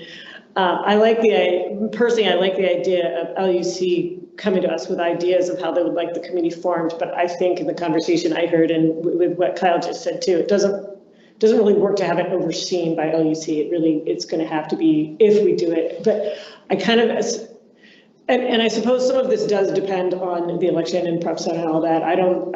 But I kind of don't see, regardless of what happens with prep I don't see us getting away without having to have some kind of official housing committee. And so what we might need to do too is, and I'm just going to go ahead and throw this out there, because with the election, after the elections, we'll take a look at who's supervising what again. We might want to take a look at kind of combining roles or something, but I see the role for a housing supervisor, and we might need to do something with public safety and fire or something. I think we should all consider ways to do that. Because I don't think we want to expand the board, and I don't think we want, but I think we're going to need that. We're going to need that. We're going to need something. We're going to need a point person for people to be able to come to with everything from housing ideas to questions. And it doesn't, I think it's too broad to keep it under land use personally. Thank you, Jennifer. I agree with your statements in conclusion. So. Yeah, just did the same thing. We've got 6 things now, haven't we? Although 7 is relatively light. But having 7, trying to divide 7 into 5 is even harder. So I completely agree. Right. So as this item is new business, we could, whether it morphs into another part of 7 or not, for that part of 7 discussion. Is there anything else on this for this month? Okay. Is Elena on the line? Not yet. Okay. Then we will go to number 12. Of the other LUC item, the LUC recommendation for GBOS resolution of support to take action, whatever that may be, on the 2006 Crow Creek Neighborhood Land Use Plan. And this is also, of course, new business, so we can have discussion. So I'll start with this because it's under land use supervisor. So there were a lot of different ideas and thoughts over several land use meetings, not just the last one, about what to do with the 2006 Crow Creek Neighborhood Land Use Plan. It's like a lot of these plans. It hasn't really caught up with or kept up with with reality of how things have changed in the valley and housing and everything else. So I don't think there's any question it would need at least a review. At the moment, we have this weird space where it's completely enforced because we haven't formally finished any action which stops it from being enforced, or at least modified how it can be enforced. And then the extension of the land use plan beyond its original purpose into also acting as a project-specific master plan, I think stretched it probably even further than it should have been. So I think this is there's a variety of different actions, and I don't know what the right ones are. As soon as the comprehensive plan is adopted, which is, at the moment the schedule is the end of the year or very early next year, but the current schedule is for it being in front of planning and zoning in December. So that would definitely trigger a review, or at least an potential update action on all of our plans. So it happens automatically at the end of the year. I think there is a concern that it could appear or be used in some other form between now and then. So if the concern is mostly about its use as a project-specific master plan, then we've kind of covered that in the earlier topic. If the concern is about other aspects of it, and I think there should be, there's a lot of good in there, because there's a lot of stuff which isn't really relevant anymore. Then the question is, what do we want to do with it, and how do we have best influence to get the changes we're looking for? Thank you for that introduction, Mike. Is there any, I can't tell if someone next was going to say something. Guy? Okay, I'll wait till after Jerry. Okay. Jerry, go ahead. Well, my comment is that, when we had the planning guy on, Ryan, I can't think of his last name, it was on. Yeah. It was asked what it took to, get rid of that plan. And he said, all it takes is the assembly to vote to get rid of the plan. And so I would think it would be a good idea for Girdwood to say, we don't want that plan enforced. We don't want that plan. So why don't we tell the assembly that we would like that plan to go away? And he said, that's all you got to do. And the assembly would say it goes away. And then in the future, if there is a future up there where somebody goes into development and says, I'm going to use that plan, you can't use it and you have to develop a master plan. Doesn't that make sense? Thank you. And staff has a comment. Kyle? So we did follow up on that from last month, and it is partially true that the assembly can nullify the plan, then you have no plan, but it takes the petitioner of the plan who originally funded and petitioned to have the plan approved by GBOS, or excuse me, by the assembly, to say that they no longer want the plan. So that would be HLB. HLB funded that plan. They got the approval process done and adopted. So they would have to come back and say, okay, we no longer want this plan, as we would like for it to go away. So we would need HLB to work with us to have that plan taken away. Thanks, Kyle. Mike? I'm kind of I'm uncomfortable with that answer, and I'm not quite sure I agree with it, because if it was a specific, again, if it was a master plan, it was done by a developer for a specific purpose, I agree, that's how code reads. If it's basically a community plan, which this one was, which happened to be funded by HLB, but HLB isn't HLB again is part of the municipality, so it's in principle something that works for us. I don't know why they would have a veto on something that's part of our overall comprehensive plan. Again, this isn't a project-specific plan. This is part of the community's plans within the purview of our comprehensive plan. So the idea that some part of the municipality has sole control of that and is the only body that can withdraw it doesn't really make sense. It definitely doesn't follow the spirit of the code. I'm not sure it follows the letter of the code. The way I was described to me is, since they are the property owners and managers of the area, the plan is part of their overall management plan for the area, so that they would be responsible for removing it. Now, I'm not going to debate you back and forth on this, because I'm just giving you information that I learned in a 10-minute conversation, but it's something that you should look into further. I think the confusion again here is it's the municipality that owns the land, HLB is the manager, and because HLB has this kind of weird, slightly off to one side from the rest of the municipality as this sort of quasi-enterprise, that kind of creates this odd tension between what the municipality does versus what this sort of slightly separate entity, but still within the municipality does. There are similar issues sometimes with AEDC and other things.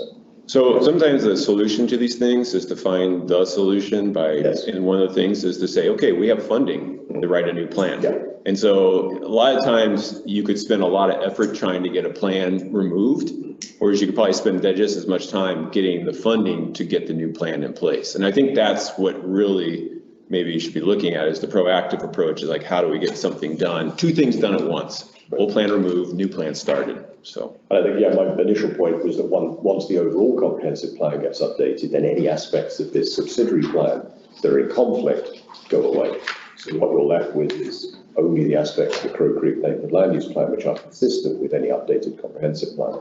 So there's this kind of, things change anyway in less than 12 months. Correct. So if it's going to take a lot of time, a lot of effort, a lot of sort of argument, but one way or the other about who can do this work, and we don't have funding to replace it, then I don't understand. I think there's a lot of questions about what the most efficient, what we actually want as an outcome, and the best way of getting there. I think it's still somewhat unclear. Jennifer? Well, I know what outcome I want, and it's not to have another Holton Hills fight this year. Yeah, agreed. Or anything similar. And so anything that we could do to head that off, I would be comfortable with a to whom it may concern, if that's what it takes, or send it to both HLB and Assembly and just say, just so you know, just in case anyone has any questions, it's the GBOS official position that plan is null and void, or that we request that it be considered null and void. I guess we can't make the legal, but we can request that it be. I think it's pretty clear that something else coming down the pipe, and so I appreciate this idea about like being solution-based. I like that, but my feeling from the last HLBAC meeting is that there's stuff happening, and it very easily, as particularly over in the Alyeska Village area, could happen within this next year. And there's no way, and I don't think, and again, you guys can correct me, but given the work that Imagine Girdwood has going on and the work on the Girdwood comprehensive plan, we're not going to get all of that done necessarily in time to head off having another battle like what we just went through, where we're trying to basically fix the cake that's already been baked. So I would be, I guess this is new business. So we can, but my recommendation would be that we move it to old business next time and consider pursuing that resolutions to whomever we need to send them to. Thank you, Jennifer. Mike, Yeah, like you were just going to say something. If that's okay, yeah. So, I mean, I agree. I don't think there's a lot of support for, I don't think anybody wants another Holton Hills fight this year or next year or the year after probably. But when you say something else coming down the pipe, what I've heard, the only thing I've heard people concerned about is how the Crow Creek neighborhood land use plan can be used by the Alyeska Village project. And as said, there is no question that Alyeska Village is not in the area of the Crow Creek neighborhood land use plan. Planning have identified that it only applies to the west of the creek. And every single thing except for one word, there's 5 or 6 strong pieces of evidence that are unambiguous in the RFP about where that land is. And there's one word which confuses east and west because of odd phrasing. So there is zero question that the Alyeska Village is not in the area of the Crow Creek neighborhood land use plan. And I don't know if we have anyone here who could confirm that or otherwise, but I suspect not. But if we as soon as something actually came out, or if we get an unredacted map from that original proposal, I think everyone would understand clearly that's the situation. So the earlier discussion about where that is extremely relevant because the community concern seems to be about Alyeska Village, and it's not relevant to Alyeska Village. So if the concern driving this specific plan is its impact on Alyeska Village, it's not a concern we have to worry about. So we can focus on other things instead. But the general principle, I agree. If there's, we should find out if there's a way of negating this or doing something else. We should get some clarity on that. I agree. Well, what I'm hearing, or what I was also thinking during this discussion, is if we could have not third party, but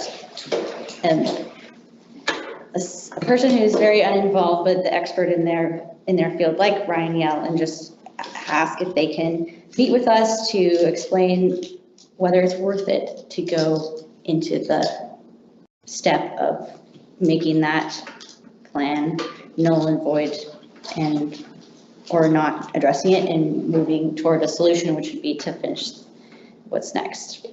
Let's say that if it's okay, one step we can do before that is just get hold of the unredacted map from the original RFP, and there's no reason for it to be redacted in the first place. So I think that's a fair request. Would it be possible for us to request staff to ask that question?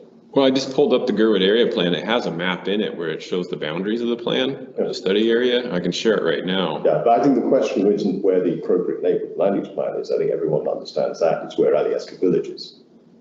That seems to be the confusion. Well, the problem is we don't know where Alyeska Village is because there's been no plan submitted. It's all this virtual concept where there's been no packet or any information submitted about the village location. The RFP states where it is. It's just the map that's in the RFP is redacted, but it states multiple times it's in the land which is currently zoned as GRST2.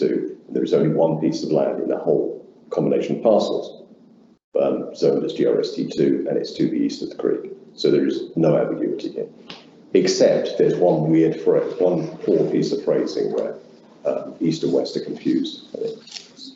Ugly phrasing, which can potentially be ambiguous. But everything has like 5 or 6 things in there clearly state where it is.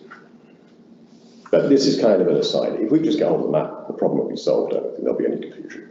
So what was the request from staff? I would request that we ask staff to request, or just to get the unredacted map from the RFP, since I don't know why the map was redacted in the first place, but I think we should request the unredacted map, given that so much information has come out from the process in the last year. Okay, we can put that request in. Thank you. Thank you. Guy, and then Jennifer. I guess kind of directly to this, the Crow Creek neighborhood plan and what we can do with it. I do like your idea, you know, going back and finding out for sure, talking to Ryan, whatever it takes to verify or another meeting with him and finding out more about that. Writing it to whom it may concern. I think we've made that point pretty clear during the whole the whole Holden Hills thing that plan didn't apply anymore. And we can write another one, I'm fine with that, but if we want to actually do something besides write a letter, you know, it'd be nice to talk to Ryan and see if we could, see how big a hurdle it is, you know, to find out for sure. Because I appreciate your input on it, but it may warrant a little more discussion to see, ask those questions. Mm-hmm. Thank you, Guy. Jennifer?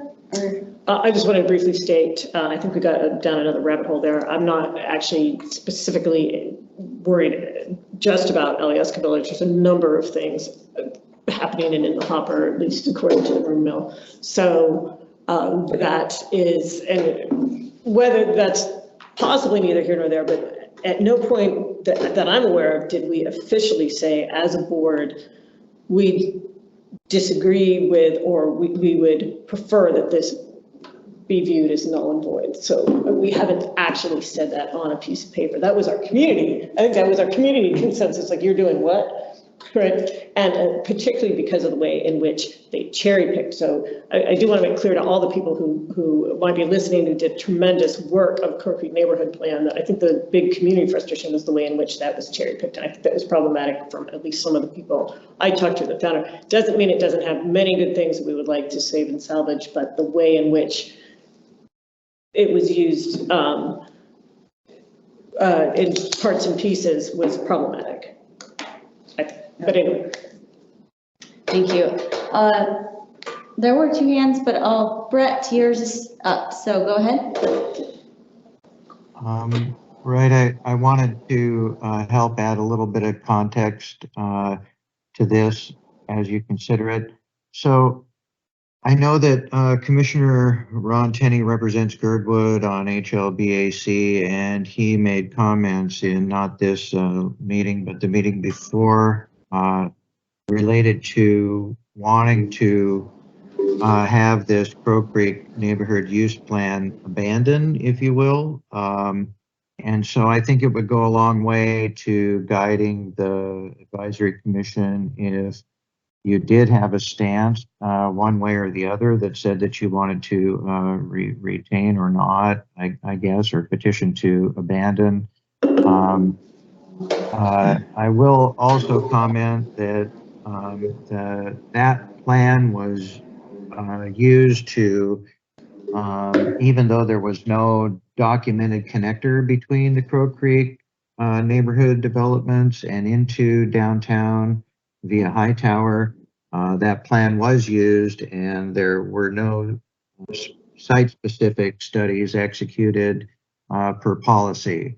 And I think that speaks back to your item that you had on your agenda, number 8, that talked about, say, future land disposals having to go through some sort of planning review. And that is covered in policy, but that policy was avoided by the application of the Crow Creek neighborhood use plan. At any rate, that's the context. Thanks. Thank you, Brett. Okay. Margaret? I wanted to suggest that because we've had these conversations going at different times with the two bodies, the land use and the GBOS, that, you know, and their next meeting coming up where these will be old business and they may start to consider action. They should consider directing GBOS to some action, but they don't necessarily, other than having great representatives who will, of course, report back. I think it would be really helpful to schedule sometime in April GBOS and land use meeting so that the two groups can talk at the same time about the same topics and figure out, you know, how to go forward. And I'm not sure what the timing of that really ought to be, but I think land use having a conversation in April, and then kicking forward something that GPOS has already discussed and kind of vetted in a different way. So getting everybody on the same page perhaps in April would be helpful. I'm very open to that. Happy to do that. Could I make a concrete suggestion? Mike. Would it be possible to have a joint meeting in the hour before the next LUC meeting?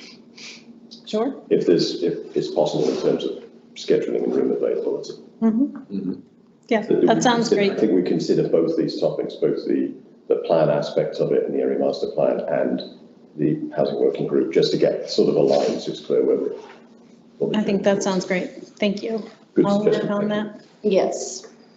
At the end of the agenda, can you make that suggestion again? We have an action line down there for a joint meeting, Got it. and then we'll just follow through on that. Okay. Anything else on number 12? Okay, I see that Elena's here. So Elena, you can bring us to number 9 that we moved to old business for your grant application. Welcome. Hi.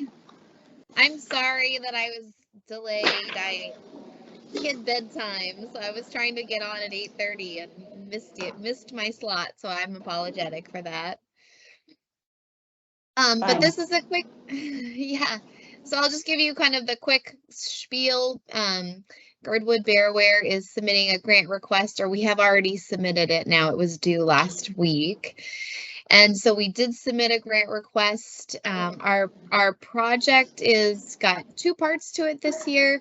Kyle, I don't know if that feedback from the meeting that I'm hearing, is that normal? Very loud. Sorry.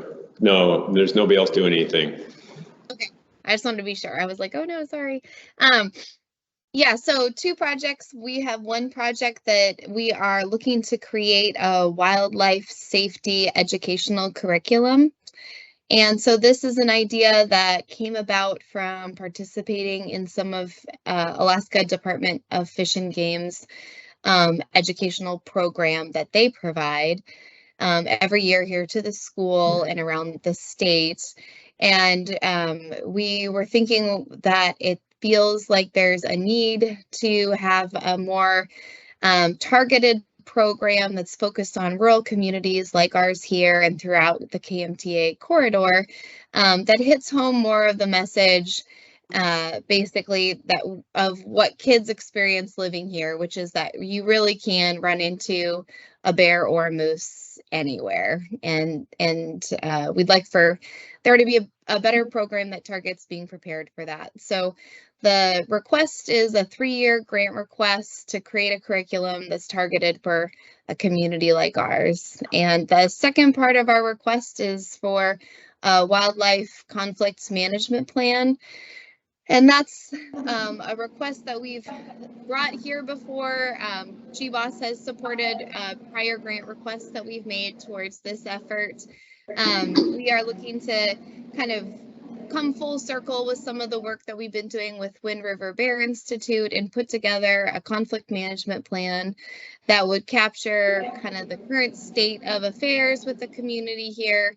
And then also provide some suggestions for how to reduce conflict and the intensity of conflict going forward. So this would really stand as a capstone for a lot of the work that Girdwood Bearware does and for our efforts from now going forward. So, yep, it's a 3-year grant request. All of the KMTA funds are for contract services with educational professionals, graphic designers, and with Wind River Bear Institute, who would be partnering again with us. This is directly in line with their mission, and so we'd be looking forward to working with them again for this project.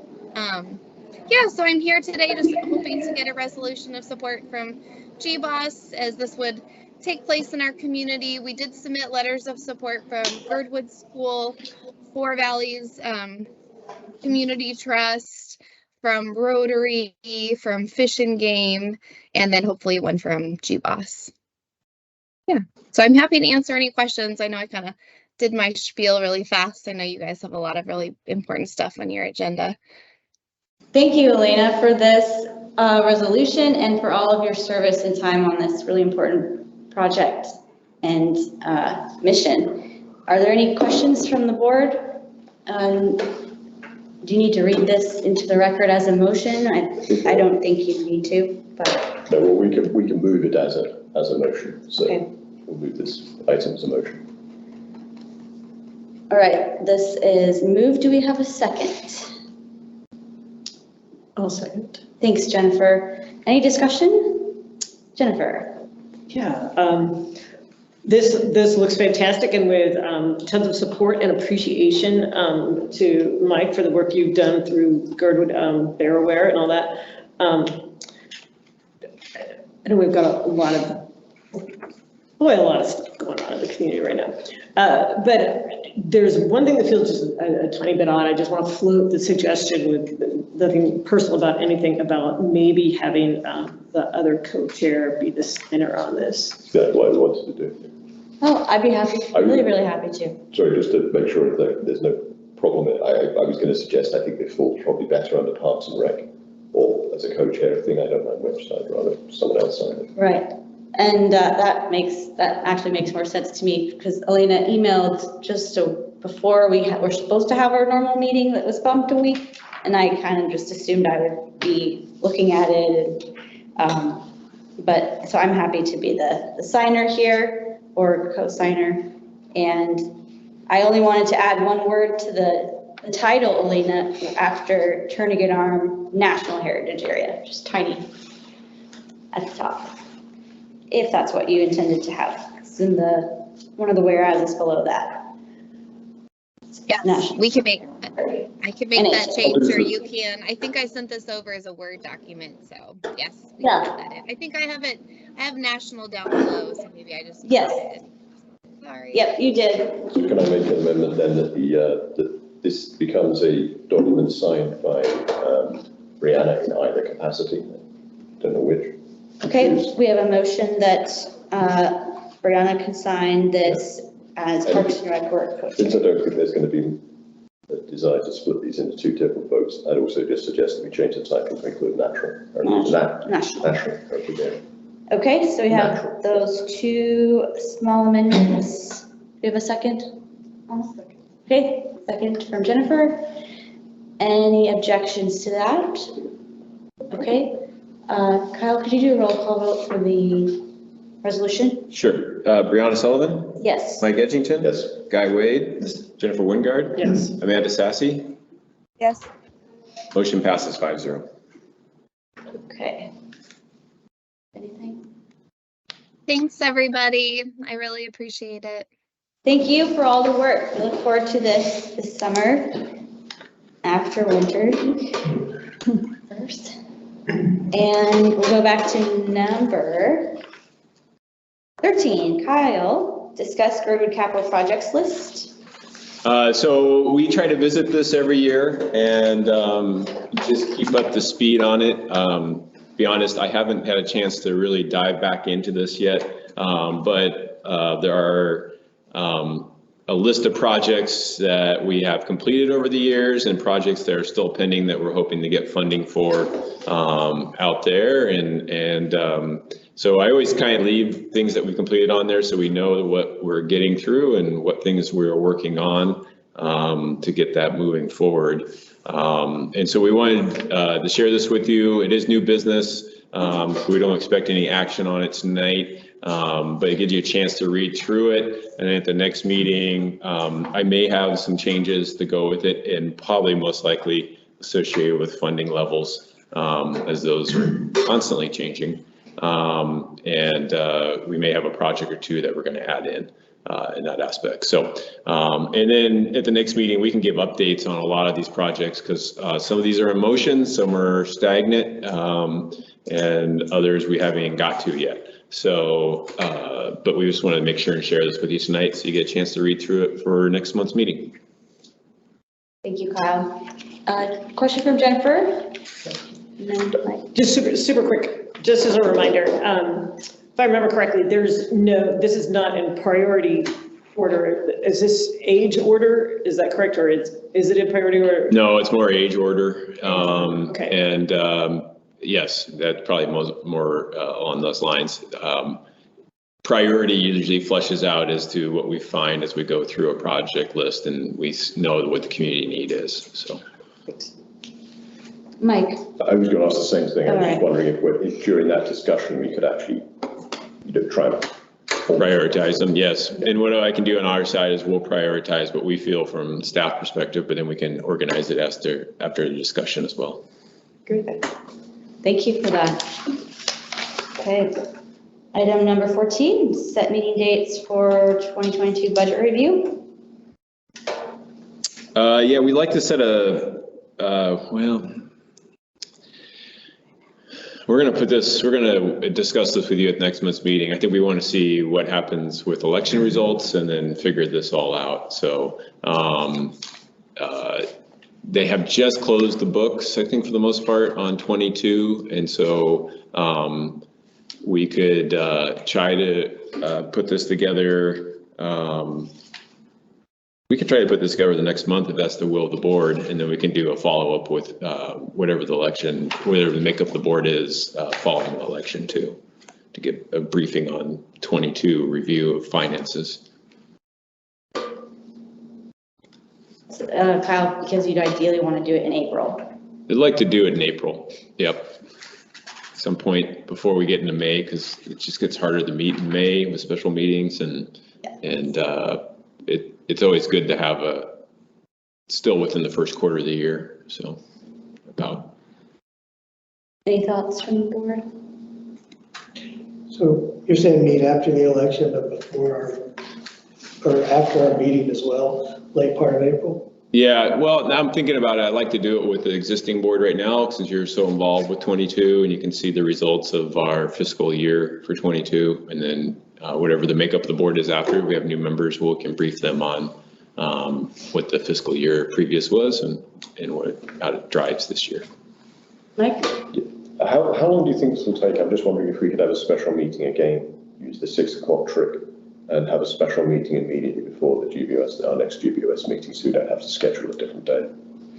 It takes as long as I can run through it and what the discussion is. So in the past, it's gone anywhere from an hour to 2 hours. Okay, so we can't do it. Yeah. Yeah. Usually I just do it as a separate standalone meeting, so it's not rushed and you guys can digest it. It's a lot of numbers in Excel spreadsheets. So Maybe a doodle yeah. for April Okay. with this body. Yep. Yeah, that's fine. We'll probably try to look in the second or third week. Next week's really busy with a lot of meetings, so we'll look for the second or third week. And we have a relatively early GBOS meeting anyway next month, so correct. Yeah. Thanks. Oh, we have things. Oh, you'll see it at the next one. And keep working down the agenda. Okay, thank you. Number 15, consider agenda topics for the MOA GBOS quarterly meeting, which is now scheduled for April 24th, Monday, 4 p.m. via Teams, and the draft in our packet from the last meeting that we just had, I think. So we didn't have the last meeting because we had a transition there in city managers, and since then there's been a big transition in support staff for the administration, and so it was really hard for us to even get a response from anybody up there about having rescheduling that meeting. So we just abandoned it as they were trying to really just triage running the town, and so we'll reach out to city manager Colhase and see about getting this one scheduled for the end of April. Hopefully, if we can give them enough lead time, they're able to make that all work. So. Okay, so what, Kyle, you just said we might not have it the 24th? And we have to confirm. We need to confirm that they're able to do it. Okay. But I think at this point in time, continue to work on your agenda items that you would like, and then we will work on the logistics of coordinating it to make it happen. So I know this is new business. Should we make any suggestions now? Any board members have ideas for this? Jennifer? Just real quickly, I'm wondering if we still need number 1. We can take it off. especially if we're dealing with so many people, just give them a little bit of a break. We'll be able to return later. Anyone think number 1 needs to stay on there? Okay. In agreement that number 1 should be removed. And then the same argument, I think, for number 6, because that's now kind of gone away for other reasons. That's no longer relevant. Okay, so no more number 6.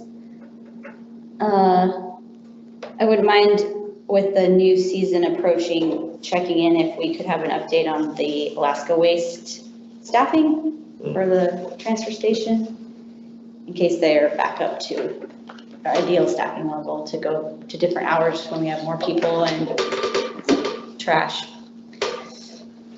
So one thing I'll talk about that, and I have not confirmed this directly, but I've heard this secondhand, that they have hired a local person who is working the station now. Great. So there's a person who lives here in Girdwood, long-term resident, who is working there. But I'll confirm that. Thank you. Okay. And one thing is that we find that Ken Colhase is extremely busy. One thing we could do is try to structure meetings with the individual directors associated with each one of these topics and get them invited to the meeting. And because if it doesn't directly require Manager Colhase to be there, because I know that he's managing quite a bit right now. Maybe we can have, and really who you want to talk to are these directors, especially maybe a direct meeting with Lance Wilbur. And then Chief Shiragi. I can talk with Chief Weston to see if those meetings need to happen directly. Because I know they've had a lot of progress since this was originally established on a lot of these different items. And I think they're finding good coordination and communication to work out things. There's regular standing meetings now between the 3 different chiefs for the 3 different departments within the municipality. So. Sounds like great. That's great. For number 5, I asked Tommy if he would know who to ask for number 5 be present. So I don't know yet. Yeah, most likely we'll have the director of OMB there. Okay. And we'll want to finalize this agenda by next meeting? At the next meeting, and then we can confirm getting staff there. But we'll work on that between now and then too. Yeah, so it'd be helpful if we knew anything now that we wanted to ask someone really busy if they could be available. So, anything else on this one from the board? Okay, so thank you, Kyle and Margaret, for working on that ahead of time. And then we'll go to 16. Thank you, Karen Zaccaro, Girdwood Forest Fair 2023 permitting. This is new business, so I know we'll see you again. The mic's actually this disc here, so you can just sit on the chair. Or okay, great. All right. Well, thank you for having me. I have been working with Kyle and Margaret. I'm Karen Zaccaro with the Forest Fair. I think I'm like princess of paperwork instead of Tommy used to be like minister of paperwork, and I'm taking over for him. I've met with Kyle and Margaret once or twice. I'd say I'm maybe 35% there. Lots of stuff is out there. I have the check in my hand, and we're working on all the parts and pieces. Thankfully, last year was super successful in lots of ways, not in any small part to the partners that we have throughout the community. That's the volunteers, but also partners like Alyeska Resort. Diamond Mall came through as our bus station host. We have a lot of, the distributors that help with the alcohol, and really like all the people in Girdwood that come out to volunteer. So I have to give my elevator speech because the Forest Ferry that's in charge of PR did such a good job. And this is something that not everybody understands, apparently, is that we're a nonprofit, all volunteer, 503c, whatever it is. But Girdwood Forest Fair is volunteer for more than 45 years. We've been putting on a fair to support the community.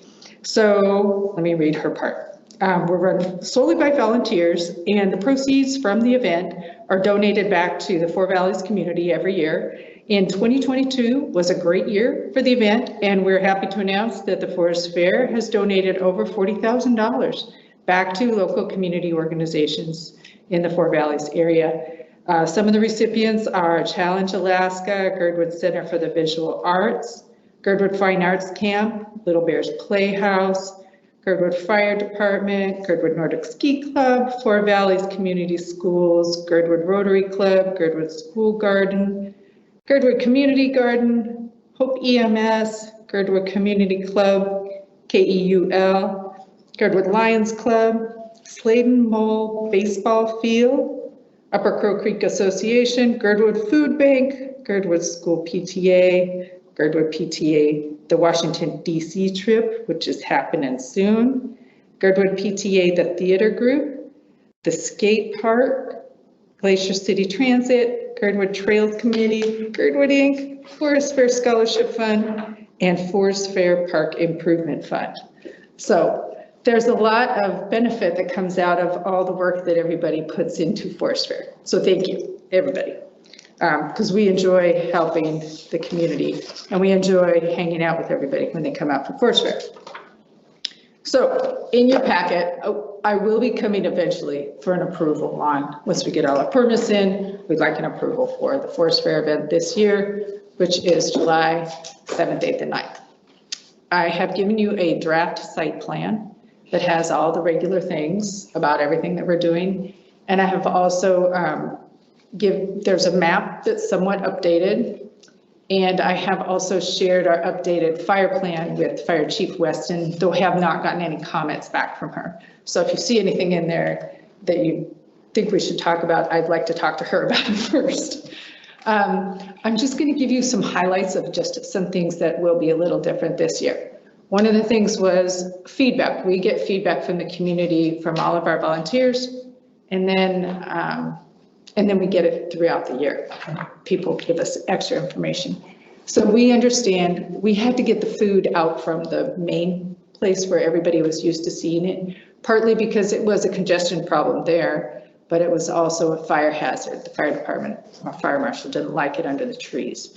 So we moved it over by the ball field, and there it was better. It wasn't under the trees. The fire marshal was happier. It was very crowded. So to alleviate that, to whatever extent we can this year, we're going to try to add a few more spots, maybe on further down the road, along the outside of the baseball field. We're going to try to widen that row out. We're going to be more mindful of who's like the super high draw, vendors, and try to get their lines somewhere else, manage the lines better so they're not crossing over people and other people's craft booths. And we are going to sprinkle out a few more food vendors throughout the fair. Before, we were real worried about parity, like we're moving all the food vendors and we didn't want anybody to be special because we thought we'd get flack. And we realize now we just need to scatter some more food throughout. And so we're going to work with the fire official to just make sure those cooking places are not out in the trees and everybody's comfortable with that. We're also focusing on making sure we're trying to get more real food that they can put together quicker, just to make a better fair experience for everybody. Everybody's cranky if they're hungry or have to stand in line too long. So those things on the food side. On the beer side, it may be of interest to you. We are, the setup will roughly be the same as far as footprint, but we are considering, maybe we're not 100% committed, but we're definitely considering doing cash, the pay point sales. So that's something we're trying to coordinate, just getting the appropriate Wi-Fi and the hardware to run those sales out of the beer garden, wine garden. One other thing that I'm working with Chief Weston on is potentially doing the drop off, the Anchorage to Girdwood bus. We're all in, and we're actually trying to figure out if we should maybe put a third bus on, an extra bus, even more. Run it all 3 days, but maybe even have an extra bus so people don't have to wait as much in Anchorage. And we feel like if we get a little more advertising ahead of time, we're just really fortunate that we got that Diamond Center Mall location is just perfect. So we really think we could get more people using it. We might try to drop off over by the tennis courts. And we've talked to Chief Weston, we just need to verify that she's still okay with this. I think she suggested it last year, but drop them off there so they go into the, like the volleyball beach stage area rather than the food court area, because that was kind of jamming things up. You know, dumping people off in the middle of the food alley was kind of congesting things too. Everything else is, you know, pretty much ticking along similar as last year. I have made the request to Alyeska Resort for the parking. And everybody else, potties and dumpsters and everything, everybody's like, yeah, we're in. So I should say, all full disclosure, we are working to find another traffic vendor to help us with our paid traffic. They're just not available. We used to have a great synergy with them because it was a holiday weekend, and so they weren't working on a real job. But now that we've moved to the 7th, 8th, and 9th, it's not actually considered the holiday weekend. That's the 4th of July weekend before. So we're actively, you got a brother-in-law that does traffic, let me know. Maybe I'll stop there and see if board or staff have any questions about. Thank you, Karen. Any questions from the board yet? No question, just a comment. I heard from a number of people and friends in Anchorage how much they appreciated the buses last year. So I'm really pleased that's going to be extended. I also was going to make a question about the buses, and I heard good things as well. How many times do they go, or is it constant? So I think it's been basically like almost on the hour and a half. I think I don't remember, I haven't done the bus schedule, but what they're trying to do is, so at least the high point of the day, there'd be like one leaving from Anchorage every 45 minutes instead of hour and a half. I'm pretty sure we had to keep it on an hour and a half turnaround just to get time before the bus could head back the other way. So we just had 2 buses kind of going back and forth. With that third bus, during the high point of the day, we could cut that down to like a 45-minute wait. That's kind of the idea. Without knowing much about it, I think a third sounds great, just as also a backup. You never know when you need something. Well, actually, that's what happened last year. We had a snafu in the schedule. We had to call an extra bus anyway. Yeah. So. Okay. Well, thank you for the thorough presentation, and I enjoyed hearing all the granted groups. There's so many in Girdwood. That's awesome. And I'd love to come back in April, but I wonder if you guys are super busy. Would it be better to come back in May when I'm most likely to have everything all the way finished? Or I can come back for an update, but. Let's just see where we're at with permitting. If we're pretty close and we're lingering on a few things, I think we can always come before GBOS, because most of the time is we're just waiting on staff to finish something. Right. Let's talk about mid-April. We'll see. Okay. Before So, yeah, I'd like to be on the agenda for next week. We'll keep it on there. Otherwise, I can provide an update. Okay. Well, thank you for your patience for the end of the meeting. Thank you. For tonight's. All right, we're down to the reports. So I'll let Kyle and Margaret speak about that and then the action item updates. Yeah, so all reports are in the packet. Nothing particular, but if you'd like to read them, you can find them in the packet. So. And then Margaret, were you saying something about the action item? I think the only thing that we have remaining at the moment is the GBOS LUC joint meeting, which we're going to aim for. I'll send an email out and see if we can get buy-in with land use chairs for 6 o'clock on, I think it's the 10th.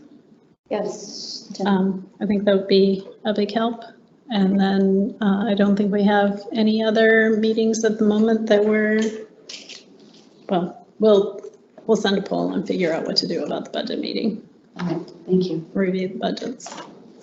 Anything else from the board? All right, I entertain a motion to adjourn. To adjourn. Seconded by Jennifer. Okay, we are adjourned. 9:19. Thank you, everyone. Oh, shoot.